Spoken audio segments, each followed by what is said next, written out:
It's been a while, but we're here once again with another episode, unfortunately, of the Four Horsemen with myself, Thorin, Richard Lewis, and special guest DAVEY. And our topic of conversation today is the ongoing, I feel like we could have done this show like 5 times already at various points in history, which is the ongoing Hunden/heroic saga, which is going to take some explaining because I'm sure there are going to be people here. Before you do all the timeline, just so I can get my joke off now, I've actually got a mad detail for people with some fire trivia, and I'm so legit as a historian. I'm going to bring this up, even though it's actually not a self-brag, a fucking self-own, if you realise I'm mentioning this part of my career again. If everyone knows the now infamous tweet I stupidly made about Luminosity Gaming at the MLG Columbus Major, DAVEY was one of the actual monkeys. It was his team that was actually shouting every fucking time, because Splice obviously was never supposed to be in a major. They were the ones going woo after every round that made Smix made the infamous tweet, and then I just thought, basically you're saying it's DAVEY's fault that you're a cunt. I'm not entirely saying that, but I'm sort of implying it. You know, basically, DAVEY, if you could have kept your dick in your pants, mate, everything probably great with me in Brazil right now. I don't think it would be. Listen, that was a powder keg waiting to go off at some point in time, you know. Yeah, it really is more like he's not 100% blaming me. He's just saying he's okay to do it if everybody else wants to. That's all. Yeah, exactly. Fantastic. He was at a major, is what I'm saying. Right, it's already dangerously choppy water, Monty. Right. Yeah, I know. All right, so we're just going to preempt this right now and start moving into the timeline, because if you're coming here and you don't know CSGO that well, or you've kind of peripherally been following it, in order to have a nuanced conversation on this topic, because it involves transfers of ownership, it's a saga. If you are not familiar with this, there's a big saga here that goes to cheating during the online era in COVID that implicated numerous players, coaches, teams, everything like that, then spiraled out of control into some backroom dealings with like scrim footage and strategies, to the team transferring ownership and who knew what at which time. And now we're kind of here in a point where there is a very serious ongoing investigation by ESIC, which is an investigative body that looks into cheating and other forms of malfeasance in many esports around the world. You may know they're currently investigating like a CSGO match fixing scandal as well, which is likely at some point in the future to entrap many of the current Valorant players. That'll be a different show. You can look forward to that one. But let's start with the basics here, which is what happened with Hunden initially, because Hunden was a sort of respected IGL player in the game, became a coach. So who wants to describe what the cheating was, what the coaching bug was in CSGO, and how he and others got caught up in the coaching bug scandal? Because that's where it all kicks off. One, because it's about the specifics of the game. You must know what it is, DAVEY. Sure. Well, the like just the bug itself is just where you get yourself in a position. I mean, I'm going to be honest. I didn't know how to do it, so I don't know exactly how they went about it. But you get yourself in a position. Story.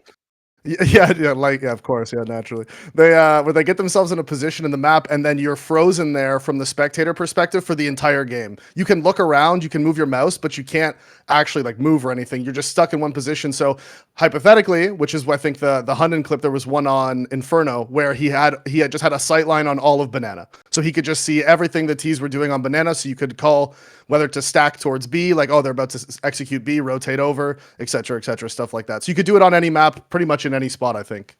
So to simplify this for people who don't know CSGO, it would be like there's an invisible player in the server looking at a part of the map, and the coach would look at this part of the map and then ostensibly relay that information to the players in the game, creating an unfair scenario. The joke was it was like the Cypher camera in Valorant, if anyone's played that. Yes. Yeah, exactly. So you would be in the sky, like looking at something, you could relay that information. Now, this bug, it turns out, had been in the game for a number of years, but the thing is, it was never used because it couldn't be used at LAN, because obviously, first off, coaches don't have PCs at LAN. They stand behind the team, so it wouldn't have been possible. So it only came into play when the online era began. And I believe there was even some detail, like it used to just happen at random and no one knew how to trigger it. And it's only like in the last few years, wasn't it, that people figured out exactly how you could make it happen, basically. And then that's what people were doing before the game and like setting it up, essentially. Yeah. So, Hunden was one of many people who was caught. He was not the worst abuser. Coaches. Yeah, he was not the worst abuser by a long shot. And so what ended up happening was he was coaching Heroic, this roster, which has recently like changed management as well, which we'll get into.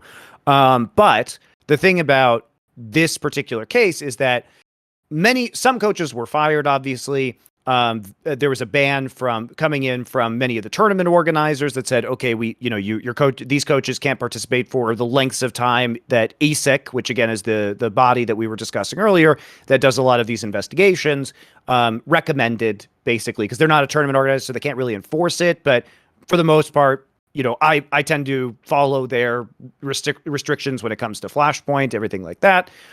So they were not allowed to compete. So what Heroic did was they said, okay, Hunden, you're no longer our head coach. We're going to keep you employed as an analyst. You do your time. And then his time was over. They end up making him head coach again. Is this all accurate portrayal of events, gentlemen? And by the way, interesting detail, when he actually stopped being the coach, about a month later, Heroic fell off from being one of the best teams in the world, went through a slump period, did a roster move, and when he became the head coach again, they became one of the best teams in the world again. So by all accounts, he was a good coach. Yes.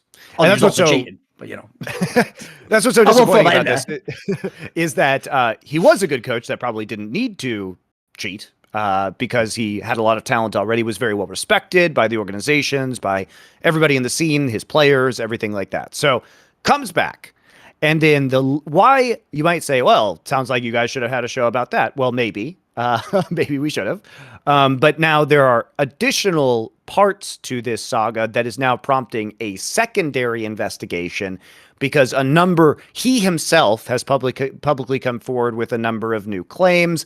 ESIC is now investigating these claims. These claims include things like the players knew that this was happening, which, by the way, guys, let's be real. The players all knew in every team where this was happening, unless they honestly believed that their coach was some sort of fucking psychic. Like there must that though.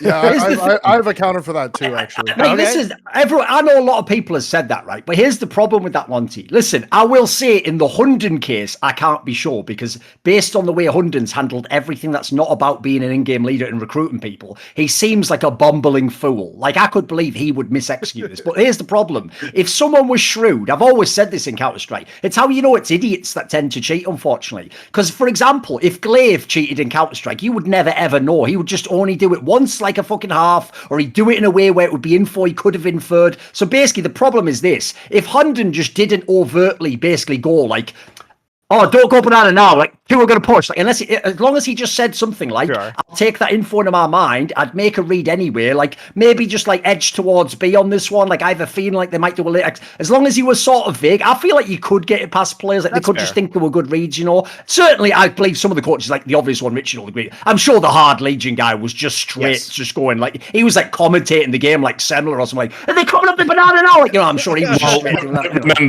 they had two coaches as well, so it was, they had a coach who cheated, they replaced him with another coach who had also cheated. So. But essentially, I don't necessarily know if every player knew. I don't know if it's that clear cut. I can't know what they said, obviously. That's just speculation on my part. Yeah, I don't even think you'd have to be that sneaky about it, to be totally honest. I think it could in the Inferno situation, it could be as simple as Hunden could just call 3B. Like if they have some setup where they just play 3B, he would just have to call that. And then when they executed B, if someone on the team asked him, how did you know that they were going to do that? He's like, oh, I just had a feeling based on this nade or blah, blah. You know what I mean? Like you could just like say it. You don't even have to have some great in-depth, like well thought out thing of how I'm going to convince my team to listen to me. Like you're the coach. They're going to listen to you anyways. Right? Like it doesn't. So I don't even think you have to be all that sneaky about it. And I would find it super unlikely that all of the players knew. I would find that's really unlikely. Yeah, basically, without going into the other details, which we'll get to, the only reason actually why there's sort of doubt placed on the Heroic players is because Hunden himself essentially went out of his way to try and claim they sort of helped him do the bug. Yes, and therefore, so that's like a different detail. I'm just saying for other teams, because obviously a lot of like for MIBR had their coach do it for one round. A bunch of other teams with respected players did it. I can't really know if those players did know. Like, I don't think everyone was a conspiracy of science. I could certainly be wrong. And also worth noting that a bunch of the current players on Heroic were not on the team. Two of them weren't. Yeah, when this occurred. So there's a lot of question marks. So Richard, you wrote this article, which I will link below here on the YouTube video if people want more information. But can you? So we arrive here. He becomes unbanned. He's back coaching Heroic now. Everything seems like it's mostly resolved, except apparently it's not, because what happened? Yeah, well, so the reason... So, first of all, Hunden decided, rather than kind of just take it on the chin, and you know, just kind of ride off into the sunset, he decided he wanted to do a media tour, which, for whatever reason, the Danish esports media decided to indulge him. And as I'm going to get into, and this is all new information I'm going to reveal exclusively on this show, because I've got a pre-written report about this, it's garbage and nonsense. There is no compelling evidence that points to the players. I'll walk you through that nearer, you know, when we get further in. But basically, he was platformed. He was allowed to say he had server evidence. He was allowed to say he had chat log evidence. He was allowed to say he had, you know, irrefutable proof, effectively, although TV2.dk did say they wouldn't use the word evidence per se, which I think is very smart of them. It at least gives them an out. But anyway, so he's doing that. Then, one of the parts of the evidence that he is relying on as absolute proof is the existence of this NDA. And what happened was Eric Askerid, who was the Heroic Chief Gaming Officer at the time, who had been kept on from February. Through the new ownership. Yeah, with the new ownership. So we don't... The ownership changed after the original scandal happened, right? And but this guy stayed though. But this guy stayed. It might be relevant to whether or not we want to impugn this version of Heroic. The thing Richard's saying there about the press tour, like, which is obviously a bit bizarre, right? Why would all this press just suddenly come out and give someone a platform without actual evidence? In case there's an undercurrent here, which is going to get talked about later, which is. The Danish press, I'm just going to say it because I've had direct experience, is in the pocket of Astralis, or they have aligned concepts. Because I'll give you an example of a story that was run in the Danish press that cannot possibly, under any circumstances, be true, which is that Astralis, it was claimed on like BTDK or something, it was claimed by like Casper Vid, like Astralis sells more jerseys than FC Copenhagen. Now, if you don't know, that's the top Danish football club who happen to bankroll the rival of Astralis North. The guy who literally was in charge of like marketing and like sales of sponsorship of like jerseys from FC Copenhagen basically replied and said, how could you possibly know how many jerseys we sell? That is private internal information. But this story was run as if, you know, that's the headline. Everyone kept saying, wow, Astralis sells more jerseys than the foot. So essentially within the Danish scene, Astralis essentially somewhat have the keys to all the doors. And in this particular case, quick background story, Heroic, the organization, once upon a time was basically owned and run by the people who run Astralis on some level. But when Valve made it that you couldn't have multiple teams at the same tier, they had to sell off Heroic, hence this fucking guy comes in. And then basically they became two separate orgs. But I'm just saying, you could imagine any kind of scenario in which Astralis, who at the time of this cheating scandal in the second time around with Hunden, were a team than Heroic. Anything they could do to potentially cast aspersions on Heroic and their players is actually a win for them, essentially, in terms of culture war within Denmark. I'm just setting that up as the ambience, in case someone's like American and they don't know any of this stuff, you know, just as a background.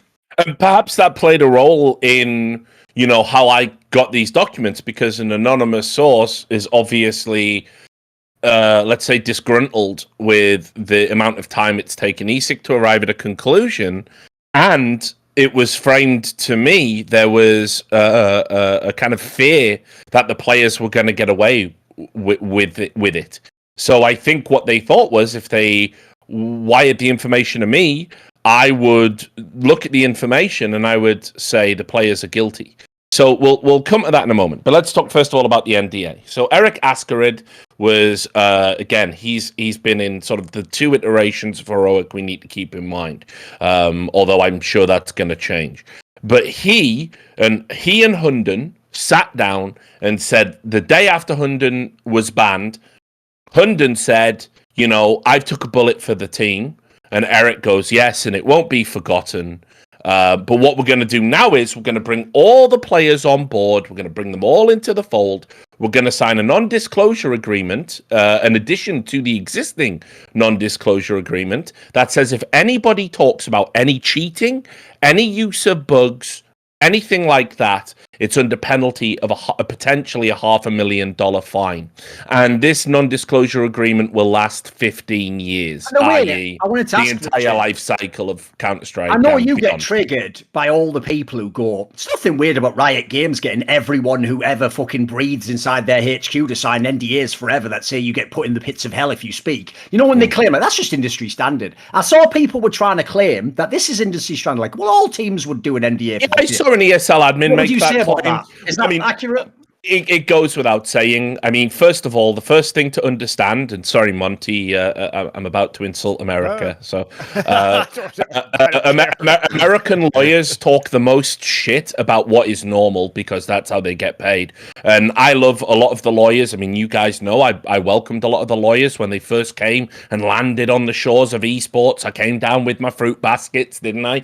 And I helped set them up and establish them. And then they've spent their time saying, no, non-disclosure, really egregious non-disclosure agreements are perfectly normal. It's perfectly normal. You'll notice any overreach from a contract is perfectly normal. Why do they say that? Because that's what they get paid to write. It's not normal, and in a lot of cases, it's not even fucking enforceable. It's, you know, you'll find in states like California where these lawyers operate, a lot of these NDAs are getting fucking battered out of court for being, you know, too egregious. That's what I wanted to say. So first off, I would be shocked. Look, I don't know about Danish law. Okay, clearly not an expert here.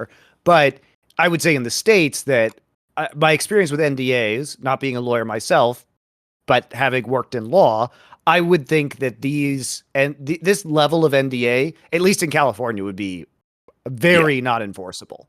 So, well, in also a way, because it compels you to not speak about something that is either unethical or potentially illegal. You know. Yeah.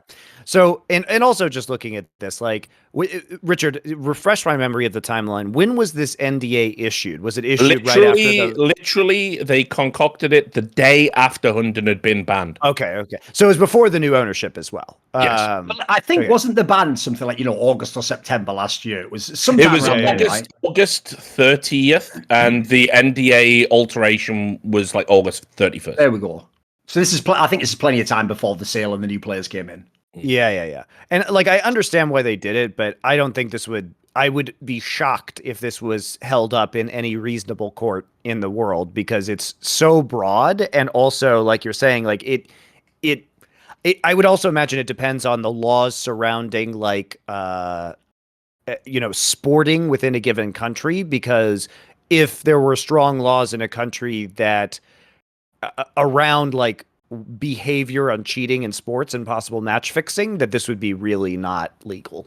Another thing that would cover up that stuff is, even though in this particular, I'm just going to give you the spoiler. I imagine we're probably going to find out that there is no evidence for the heroic players having actually done it. And basically, even though everyone's mad at them, big mad, and we're all a bit taken out on them because they're newer players to the top, and one of them's Cadian. Yeah, that's right. People like Carrigan and Lovers. That is the real reason you're mad. Let's be real. But okay, I get that the emotional part's still at a fever pitch. The problem is this.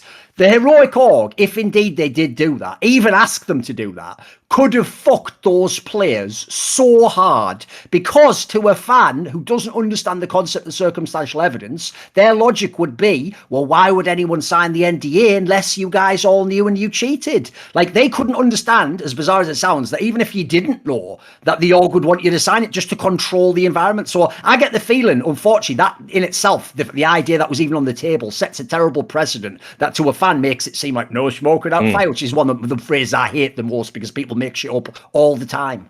Yeah. Well, also, even if it's not enforceable, the thing about these NDAs, and the reason why as a company you might want somebody to sign them, is because in the future you could at least threaten them, right? It's scary because it could be complete bullshit. But if I'm just a player and I don't know anything about the law and I have way less resources than a team, then even the team could take you, at least in America. They could like sue you for bullshit reasons, but then you have to pay to defend yourself, and it's just a whole thing. So even if it's garbage, like, you just don't want them to have a mechanism to kind of even try and take you to court or serve a complaint on you. Well, I mean, the other problem with this, which not a lot of people picked up on when I dropped my report, because unfortunately the esports audience is populated almost exclusively by teenage morons. Not the brightest and best teenagers, even. Quite sad. And then us old people who are trying to educate these morons, but fuck it, they can just have a dog shit scene where everyone cheats. I'm just somewhere in the middle there. I'm not I'm not quite the idiot teenager anymore, but I'm also not old like you guys. So yeah, true. You trust me, you'll end up old and jaded if you stay in this business. Anyway, the point being that not many people picked up on the fact that this would preclude any future reporting of someone cheating. So let's say Hunden had come back and cheated again, this contract would explicitly prevent them from doing so. So this is why the NDA in itself is ultimately disqualifying. You can't have Eric Askerid anywhere near a competitive team. He should be completely ostracized from the scene. He should get the maximum ESIC penalties if that's within their purview, because he has essentially tried to implement a contractual obligation where one of the things you can be penalized for, non-reporting of offenses, is now codified into how you have to represent their organization. That's unacceptable. Yeah, basically creating a gag order on reporting cheating in the future, potentially. Yes. Yeah, and that's the bigger problem. Because obviously you've got broad protections in existing contracts anyway. You have clauses like you can't do or say anything that would bring the organization into dispute, non-disparagement. Exactly. There's lots of not legislation, but you know what I mean. There's lots of contractual clauses. Yeah, clauses. Did any of them actually sign it? No, and this is what's interesting, because in the evidence that was coupled with the NDA, which I haven't talked about yet because I'm writing a separate article because I feel deeply sorry for the witch hunt around the heroic players, which isn't, by the way, to declare them innocent. It's simply to say there is not enough evidence to declare them guilty. Well, just disliked players, unfortunately, like I said, for many different reasons. I'll even say, I don't think I went too far on my tweet, because I will say, if they didn't sign the NDAs, I just hate basically people who have an opinion about every bloody other person's sins and crime stuff. But then when it's you, Katie, and you just... Yeah, I'll sit this one out. So I was never actually saying that means he definitely did it. But I will say, I also don't like the idea that an idiot is probably going to take my tweet and that means he definitely did it, Yes, I can tell you internally, regardless of the refusal to sign the NDA, they've all been explicitly advised not to speak about it. So anyway, so that's not really any fault of his or any of the players. They simply can't, under pain of potentially being removed from the team. So basically, we arrive at this component where I've done the first bit about it. But what's interesting is, coupled with the conversations that I was sent, along with the NDA that I was sent, and I was sent the existing NDA and the amendment to the NDA, there is evidence within that strongly suggests the players didn't know, and that there was players who were threatening to leave the organization over the revelation Hunden was cheating, which completely contradicts the idea now that they were colluding. And what's really weird about this is that has not been reported upon. That wasn't included in the TV2.dk framing, who, by the way, have also materially misrepresented what an expert said. I'll get to that. They simply didn't include that. Now, there in the logs I was sent, Borup especially said, "I will not play with a cheating coach." He's one of the players who's already left, if people don't know. That was the first iteration of the team, yeah. Yes. So he's no longer in the org, and he said specifically, "I will not play with a cheating coach." And part of these conversations that were happening between Eric Askerid and Hunden was, how do we bring the players in line? They felt a contract was the best way to do it, but also Hunden referred to the players as crybabies. That also strongly suggests they were objecting to Hunden's continued inclusion within heroic. There was also Eric was saying "fuck Flashpoint," funnily enough, essentially, and I'm sure we'll bring him up and I'll tell you a few things about him that I know. But I had a question actually, Richard. When it all came out in the Danish media, because if you remember, Pimp was offering to go and view this evidence they claim to have, right? Yeah. The problem is, I believe he did. He talked about it in that video, yeah. Like every news story, too many people, everyone sees the first story. Some people see the second story. By the time someone like Richard comes with the actual truth, it filters out, and you don't know how many of those first people. So the story always goes around the world. And the problem is the first evidence, which sounded so damning, was like two things. One, it was claimed that like Hunden had this recording of niko, and basically, who also left the team by now, by the way, but basically he had a recording of him where he sort of implies like, we knew about it at the end or something. And then secondly, they claimed there was a server log with Tesses, one of the newer players, in which it shows that, you know, he joined with Hunden before the game, so he could go to spots on the map and create sort of the bug so that Hunden could go there. Now, were these two things, because as you said, they wouldn't use the word evidence necessarily. That sounds like hard evidence at that point. Like recording of a guy, server log. What wasn't it essentially later implied there was potentially fuckery with both of those things? So a couple of points of information, and then, you know, I'll stop talking and we can bring somebody else in. And then I'll go into greater detail later. Right. But just so we understand, the evidentiary standard, it's nonsense. If I was sent that, I simply wouldn't have published it at all. So I without wanting to insult TV2.dk too much, I think they've made a massive editorial lapse in judgment, frankly. And I'll explain why. So first of all, there is this myth about what server logs can and can't show. I tracked down the expert they used. I got a copy of the server logs. ESIC has a copy of the same server logs I've seen. I consulted with another expert in server logs, and we are all agreed, including the expert TV2.dk misquoted, we are all agreed that these logs can simply do not prove 100% that Tesses boosted Hunden, and server logs cannot show that, and it's an impossibility. What we know from the server logs is that prior to a game, Tesses was on the server with Hunden and was moving around on the server, practicing a small. But you also need to think. Let's say theoretically Tesses did boost Hunden, and we could somehow prove that, which we can't. But let's say we could. He would have to know in his mind why his coach was asking him to be boosted, which presupposes he was aware of the bug. That's their hard server log evidence, by the way. And I interviewed the experts, part of my investigations that they used. They quoted him as saying, Hunden's version definitely makes sense. What they explained to me was they meant it only proves Tesses was definitely on the server. Right. And they took the word definitely and misrepresented it as hard evidence. It also doesn't prove that Tesses was at the PC, though, because hypothetically, if they're playing at the heroic offices, could Hunden not have just gone on Tesses' PC, ran to the spot, boosted himself up there, and then been like, see, look, Tesses knew, and then he always has that in the back of his mind. I'm not saying he did that. I'm just adding in another layer that this doesn't prove anything. If people don't know heroic, you'll have seen on the cameras, they always played from the same office. They were one of the ones trying to recreate the LAN environment. They weren't in their bedrooms. So you're not wrong. If they're all logged in and on their PCs, maybe they leave them on, they go out the room. You're right. You could just create the evidence. It doesn't even prove that Tesses was actually there. It just proves that Tesses' account was on the server. It doesn't prove that and so you would doing it. You would absolutely need a demo at least to even know this boost took place. So we cannot say one way or the other. So what was presented as the kill shot evidence, it simply isn't that, and the expert they used refutes the representation they put publicly. Second, this call with niko, and I've got material on this, which are very strong feelings personally. This call with niko didn't happen at the time. It happened last August in 2021, a year after the fact. 2020, but yeah. No. Oh, wait a minute. This August, you mean? Oh, I yes. Like a month ago. Yeah. Okay. Yes.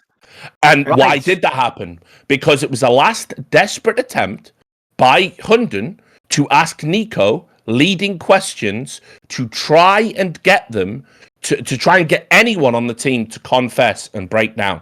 And to clarify, niko was a player back then who no longer plays Yes. for Heroic today. So basically, the coach he plays for OG now, I think. And plays for OG. Hunden was calling his former player like a year after this ban was issued, and secretly recording him. Yes, and on top of that, without getting too into it, but I really want to advocate for niko here, because there is a slight chance he is punished because of self-incrimination. But niko has a condition, let's say, that does affect his memory. This is medically this is beyond refute. So it's an open secret in the Danish scene. People know this. And his org would know this, Heroic would know this, and Hunden would know this. So essentially, in secret, he has recorded somebody that may not be even able to accurately recall events as they occurred, which makes him a massive, irrefutable piece of shit to me, because at that point, you're essentially exploiting somebody that can't defend themselves, and that cannot be tolerated. He's just fucking with him. So... And I alluded to that at the time because I knew about it, and now unfortunately I think it's at a point where I have to put personal feelings aside and the need for privacy aside, because if this guy gets punished on that basis, it is a fucking outrage. You want to talk about fruit of the poisonous tree? This piece of evidence is the most fucking poisonous piece of fruit I have ever seen drop from a bough. So, in that, niko said, yes, everyone knew after, maybe not in the first instance, but in the second instance.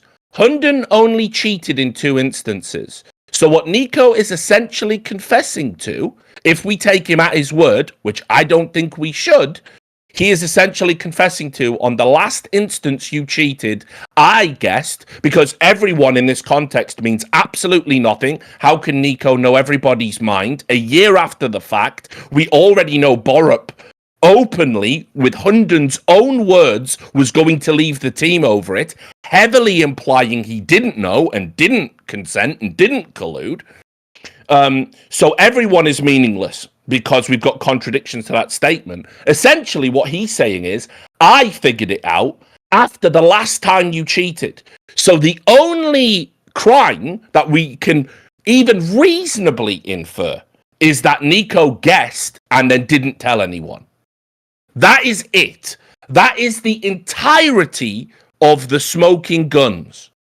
It is a joke, and it is one man's attempt to destroy the reputation of someone he has a poor relationship with. And personally, it is one of the most, forget innocent or guilty for a moment. You could not convict on this evidence. And therefore, we should be giving these players the benefit of the doubt, especially given the source that all of this information is coming from. By the way, if people don't know, in a court of law, at least in the UK, the judge would literally, after all the speeches and all the interviews, he would literally instruct the jury that it doesn't matter what your personal feelings are about who is in the dock and what they've done, unless you think beyond a reasonable doubt that they are guilty of the crime. Not that you suspect it, not that you think they could have, not that the story was... Unless you think beyond a reasonable doubt they are guilty, you must actually say they are not guilty. It's not that they're innocent, actually. That's not what a court case actually finds or not. It's that they are not guilty. Guilty is an extremely serious thing, because obviously when you're guilty, they can throw the book at you potentially. So I'm just going to put that out there. I know fans will unfortunately never have that evidentiary standard. They will go off emotional feeling and what they think, because it's just an opinion, right?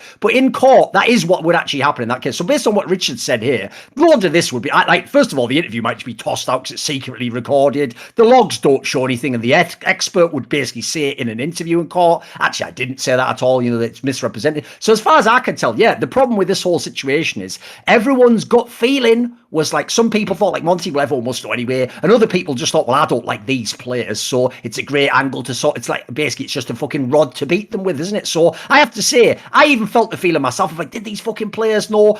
You'll notice I didn't wade in though, some people. And I have to say, beyond this, at the moment, it doesn't feel like we can possibly know what the players say. It's a total black box. Just finally, I just want to add. Now, there may be more evidence in existence. I don't know if I've seen the entirety of the evidence, but I have seen all of the evidence that has been presented publicly in the media, and I think it is garbage. The other thing too that you have to consider is that even if this is a smoking gun in the niko case, you would have to, by using this evidence, you would basically be setting a standard and a precedent that people could secretly record each other and then send that information to ESIC, which also I think is really dangerous. So ESIC kind of has to grapple with this ethical issue of a single party consent recording and whether they want to ethically accept that evidence in the future, which is something else entirely, right? So, even if it was, which it, as far as we know, is not. But even if it was absolutely damning evidence, whether you accept that or not is an entirely separate conundrum. Davey, Yes. your thoughts? Well, I think that, I mean, overall, going looking back on it, like I said originally, I think it would be very difficult for the players to have known, even if niko hypothetically had been like, oh, by the end of this, I figured it out. I sort of felt these reads that you were getting, they were too good, and I all of a sudden figured out that you were using this coach bug that we didn't know about until like right now. Like, how would they even have had the concept of Hunden using the coach bug if nobody knew about it, right? If Hunden was the only one who knew about it, or if they did know about it and they knew other teams were potentially using it, but they thought, oh, but our coach would never do that, right? Like that, it's just a weird one. So I bet they didn't even know that the bug existed to begin with. I bet it was a thing that coaches maybe had figured out or spread around amongst each other, but I doubt that they even knew the coach bug existed in the first place. So I doubt. Maybe niko figured something was fishy after some evidence came out or something, but I doubt that he actually even knew they were doing it at all, or that Hunden. Yeah, by the way, one of the problems with this case is that because apparently this would happen at random and it's claimed by Starrix, by the way, someone who cannot be trusted himself, like Hunden, once you have repeatedly lied about the same exact case and said things that differ, then we can't have to throw it all in the fucking trash. You can't just choose the part that fits your confirmation bias and go, well, let's just listen to this like murderer and liar here. Oh, I said he didn't do this one. I did. No. So the problem is Starrix is the guy who claims, like and he might have even said everyone knew about this bug in 2015 or something mental, even though unlike the others, he didn't apparently come forwards and say that it happened. By the way, Hunden actually at the beginning of this case, suppose he was one of the people who sort of offered, I did do it in this way or whatever. He initially cooperated. So I have to say, this is something where if it was known, it was kept as a secret internally by certain coaches, because Davey saying he didn't know wasn't a joke there. I've never heard anything like this, and I've heard other things about people cheating and things people got away with, and that whole thing a couple of years ago, there was the whole rumor with a lot of top pros that Astralis players knew a secret smoke exploit and stuff. That's real. That was behind the scenes. People thought that was a real thing. So I have to say, Davey, I've known a lot of stuff about cheating. I've never heard of this person. I was shocked when this story came out and people were claiming it was from years earlier. Yeah, I didn't speak to any players. Obviously you're not in every circle. Just because you're a pro player doesn't mean you talk to everybody and you're very close friends with everyone, right? That's not the case. But I've been going to events professionally since 2014, right? And I didn't know, I didn't speak to a single person who had heard about this. When people had lost games, they never thought, I wonder if they were using that cheating bug thing. You know what I mean? Nobody, that wasn't even something that got brought up ever. So as somebody who lost a fair bit of games, if I had known about that, that would have been in my mind. Maybe that's why I'm losing, maybe that's why, but I'm telling you, people didn't know about it. Well, and the other thing is how the smoke exploit thing became famous, is people just bitched behind the scenes. The ones who didn't know it, they just were like, oh, they're too good, they must have an exploit, and then it just became a self-fulfilling prophecy. They kept repeating, even though it turns out it was just a bloody setting with a dot that you saw every now and then. They totally overblew it. It's also that there were different levels of using this exploit. The Hunden one, as we said, was not particularly egregious compared to other people. So it seems more plausible, given the limited use of it, that the players might not have known. And there's also a third option here, which is that the players might have chosen not to know. In that, you might think, hey, it's a little weird that this guy knows this, or that he's changing this strategy, or that he's calling it differently, or, there might be some implied knowledge. But a lot of people will just do the ostrich trick and put their head in the sand, right? And just say, well, they don't want to know the answer to that question, right? Because they want plausible deniability. And so they'll just ignore it. Don't ask, so tell. It's definitely an option, but I think that's not that's just not uncommon enough of a thing for a player to even consider that strange. Because in the middle of a game, you are constantly changing and adjusting your strategies to fit what the other team's doing. So that does you don't play a whole Counter-Strike game knowing exactly how you're going to play out each round, right? So I think that if a coach was just changing a strat on the fly and then it works, then as a player you'd be like, all right, Good job. That's your job. Good. You did great. You know what I mean? Like you wouldn't really, or at least I wouldn't overthink it. Maybe I'm just an idiot, but I wouldn't overthink it. I would be like, great, my coach is doing his job. Awesome, right? So, like as Richard says, the reason also I don't think it would be that obvious to guess is he only used it twice. He used it in like 2 games or something. It's not like, that's why I gave the Hard Legion example. That guy basically just back to back, just used it all the time, ridiculously so, against like tons of opponents basically. Like he was the most egregious example of it. And as Richard said, there was another coach who also then did it for the same org, which adds to the idea that it was just a thing that team did. In this scenario, if you just did it in 2 maps, mate, anyone could just make a nice read on 2 maps. Like it's not like, wow, for a whole month he's just fucking reading every team like that. That might start to make you suspicious. He's leveled up twice as much. Well, just as a point of information as well, what makes it even more absurd that you would expect the heroic players to know is that in one of the series they fucking lost. Yeah. So how would you come over defeat and go, man, my coach was cheating his balls off? You wouldn't even think it. The postulation going in that you can see that they've cheated. It was nonsense from the start, and he's had a year of still sort of working with the organization and being close with the players to get compelling evidence. I guarantee if you give me 1 year and I want to fit someone up for something they did or didn't do, I can get enough. Why that alone tells you how thin this is. By the way, I'll also point out are you noticing a trend here? How I keep reminding people of the hidden hand behind the scene. The first person to ever accuse the heroic players out of the whole scene, to my knowledge, was when Nicola Nyholm, formerly owned Heroic many years in the past, and obviously is in the rival team, Astralis, he tweeted, not about Hunden, he tweeted all the names of the players tagged and said, I want you guys to come down to my office and explain that you didn't know about this cheating. By the way, implying that they did, again, with no evidence. This is way before any of this supposed evidence came out a long time later. So he sowed the seeds in the minds of at least Danish fans, I'd imagine, that these guys knew about the cheating, and you know what? In fact, he even inferred a worse version of what I was implying, that they have to literally come to his office. Who the fuck are you, by the way? You're not fucking King Solomon to decide these cases, you daft cunt. They had to come to his office, and if they don't, the implication is they cheated.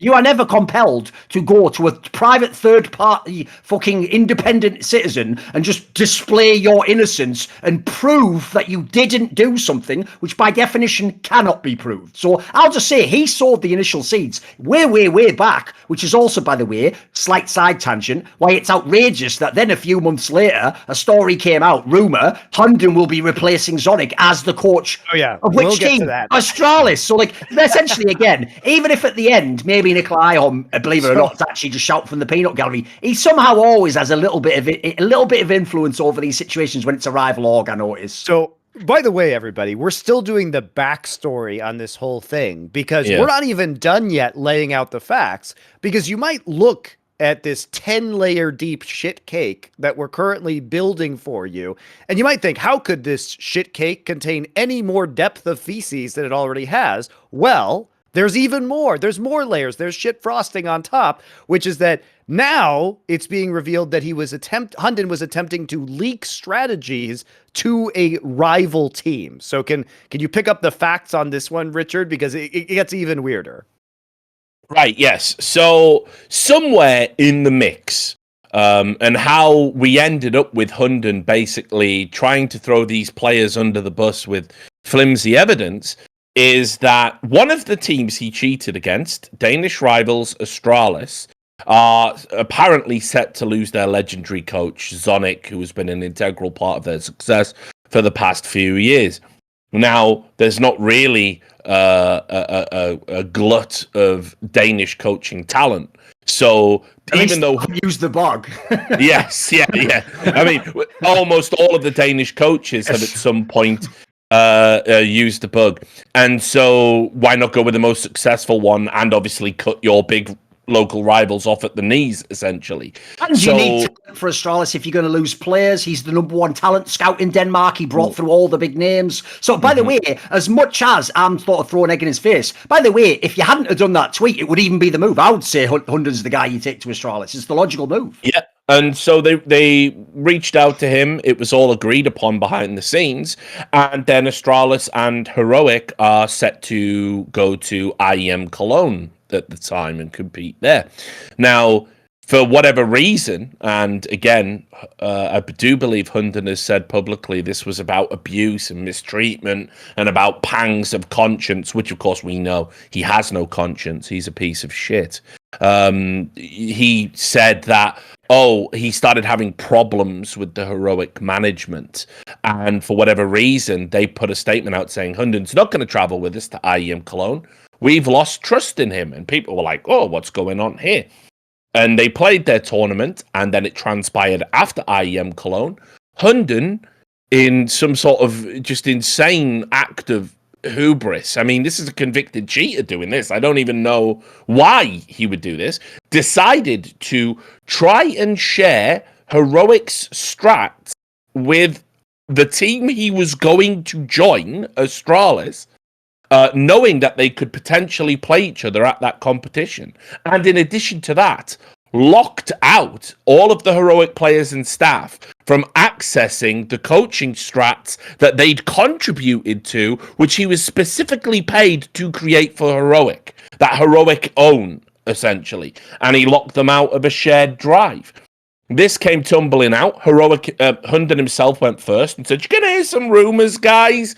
But I tell you, all I did was share anti-strats. That's all I did. Which, by the way, you may should notice... ask Davey about this, by the way, because I noticed, Richard, this is one thing that I think, again, took legs and went mental. All these Reddit experts, Davey, who know everything about every topic and are all fucking bodybuilders and have Lambos and fuck 10s only, and they don't like 9s with knobbly knees. All these cunts on Reddit and know every legal case without even knowing the evidence. They all said anti-strats, though, innit? You know, it wasn't strats, it was anti-strats. And they go, so what's that really? You know, you just tell them like he's behind a barrel. What would you say to that? Isn't an anti-strat essentially just a strat?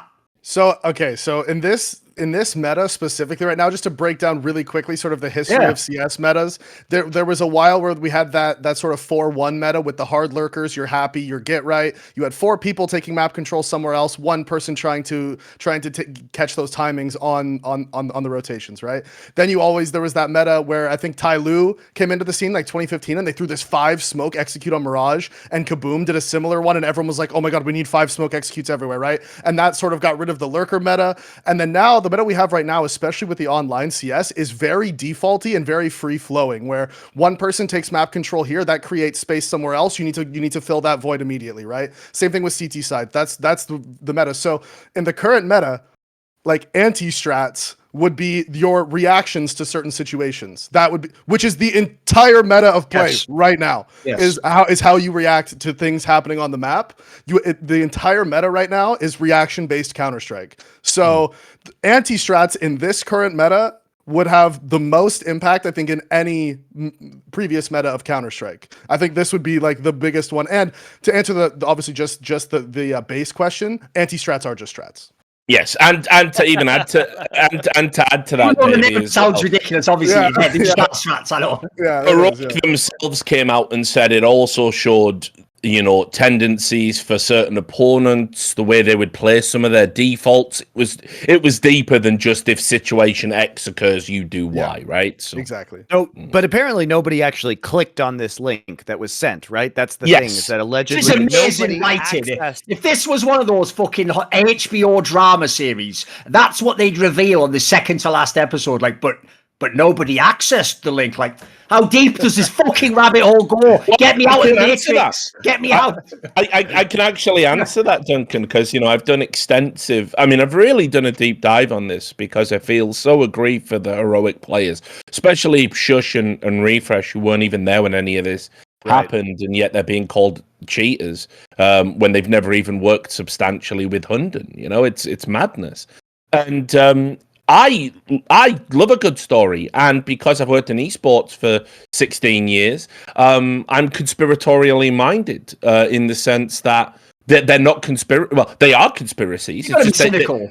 But I mean, they exist. They are. Everyone's conspiring to fuck over everybody else to improve their bottom line. It's like, the equivalent of the JFK assassination happens every week in esports, right? It's like you're not mentally ill when these things happen. You're not, there's no need for this. Just tune in to By the Numbers every week. I have all the latest Nihon ones. Richard tends to go with teams like Hastro, monte. We get all, we weave between the lines every now and then. Yeah, but that being said, I would have loved this story, and Monty, you'll appreciate this because you're from the I League wanted of this Legends to be ownership true. What Richard's world. about to say, I wanted So it to be know about how good esports corporate espionage can get, right? But unfortunately, there is absolutely no substantiating evidence, and in fact, every party I've interviewed, every line of inquiry I've followed, all the suggestions are all the evidence it suggests the minute Hunden tried to give these strats to Astralis, they were like, wait, whoa. We don't want this. We've not induced you to do this. Do you understand? And so they immediately went and cooperated with ESIC. And one of the reasons it got shut down so quickly, and ESL were on it, and ESIC were on it, and Heroic were on it, and Astralis were on it. And one of the reasons Astralis' name hasn't popped up again, I'm sure their friends in the Danish media don't necessarily want to be putting their name adjacent to unethical behavior, but the reality is they actually picked up the phone themselves and were like, this is bad, we want you to know we're not doing anything. So Hunden is such a cretin as well as a piece of shit. He didn't even have the next big move in the master plan secured before he tried to execute it. Yep. The guy fucked himself over for no reason, for literally no reason. It will go down as one of the worst decisions ever made by anyone in the history of esports, which is so insane to say that, considering esports is just a joke. People don't know, he essentially didn't even have any gain or profit to actually get at the... As far as we can tell, he just decided to throw gasoline on every single thing in the house, and then just himself as well, and then set it all on fire. Like, he had nothing to give it. There was no mastermind plan behind this. And it's very important to note that he had already done his time, right? He was a minor cheater compared to other people in the original scandal. His punishment had concluded, meaning that he could collect big checks being a coach again. So he just wigged out because they banned him from Cologne, basically. Yeah. So journey with me into the mind of Hunden momentarily, and let me know, why do you think he did this? Because he could have just kept being the coach of Heroic, not tried to screw over these players, not tried to reveal that he was sending opponents data containing their strategies. Why would he do this? I'll just very quickly say, the only thing as far as I can tell is the guy just emotionally reacted and wigged out because Heroic didn't take him to the first big LAN in ages. And obviously, I'm sure he thought he had some amazing strats and all the rest of it. Maybe they were, who knows? And then for some bizarre reason, even though that in itself wasn't the end, then just decided to start burning players and fucking everyone. Because the reason it's crazy is this, Monty, right? In a world where Heroic kicks him, right? There was a story. It seemed credible that Astralis was going to pick him up. Maybe that's not happening anymore because of how bad it is, right? Even so, that wasn't even the end. This is why the guy's a moron. As long as he didn't, are you ready, show himself to be totally untrustworthy to the orgs he worked for, which is exactly what he did, there are so many orgs. I would have even gone to orgs that are smaller and said, look, even if it's off the books, hire this guy as your talent scout or let him run the scrims at home. He is fucking money. Yes, he did some mistakes, but he paid his time and he could absolutely have had a job. By the way, at the moment, the most thin on the ground talent job is GM, is the guy who finds and signs the players. This guy was a shoo-in the second he wanted that gig. It's also not even a job where you have to be in the server. You can just be the backroom guy, front room guy, and front office guy, signing the players, finding the players. Essentially, the only way he could completely make himself a pariah and exiled was to do exactly what he did, and I do not see any gain. I cannot figure out any gain. That's why I even liked the angle Richard was alluding to, that it was like a secret ploy by Astralis and they set him up last second, because that's the only way I could ever see, at least someone had to tell him, if you do this, there'll be something to gain later. As far as I can tell, unfortunately, he was just a fool. Yeah, and it just comes down. I mean, based on everything I've seen, it literally just comes down to like some sort of insane dispute. It's a classic esports story because it's entirely based on hubris and stupidity.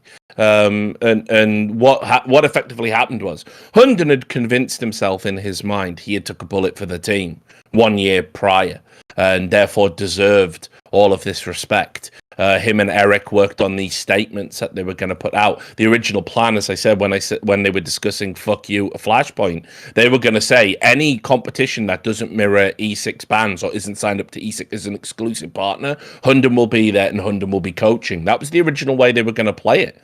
The org, I mean, Eric Askerid character, didn't even seem to think it was that big a deal. You know, he was, which again is ultimately disqualifying for him. But somewhere along the line, when Hunden wasn't getting, he either wanted to leave or he wanted more money, or it was, take your pick. He decided he was going to tap the fuck out, and when he didn't get his own way, he had a tantrum so spectacularly stupid and ineffective. The only person it fucked over was himself. It's staggering. And there's simply there is no meta narrative to this. There's no conspiracy. Astralis aren't involved. It's literally like he just absolutely fucked himself over. And now as he sinks beneath the waves because he understands he can't come back to CS ever now, regardless of his still tweets about the games. Like, did you see that? It's like no one wants to hear me. But this is when people do that. Who asked? This is the delusional. Just say that to this guy. Every single tweet should be who asked. Have you ever seen, for example, the story? I know we've all watched The Sopranos, right? You know the story arc with Big Pussy Bump and Cero. And what he does is he becomes an informant, right? And he keeps saying, you're going to have to deputize me. Hey, maybe I can join the FBI. And he completely deludes himself into thinking, A, he's not going to prison. B, he's not a rat. C, he can have like a normal life after what he's done. Hunden is Big Pussy, like without any of the cool aspects of his personality. Just the shit version right at the end before he gets murked on the boat. And, he's still talking about the game as if he's ever going to be involved again. Yes. That will never happen. You will not be welcome in Valorant. You will not be welcome in CS. You need to now get on with your life.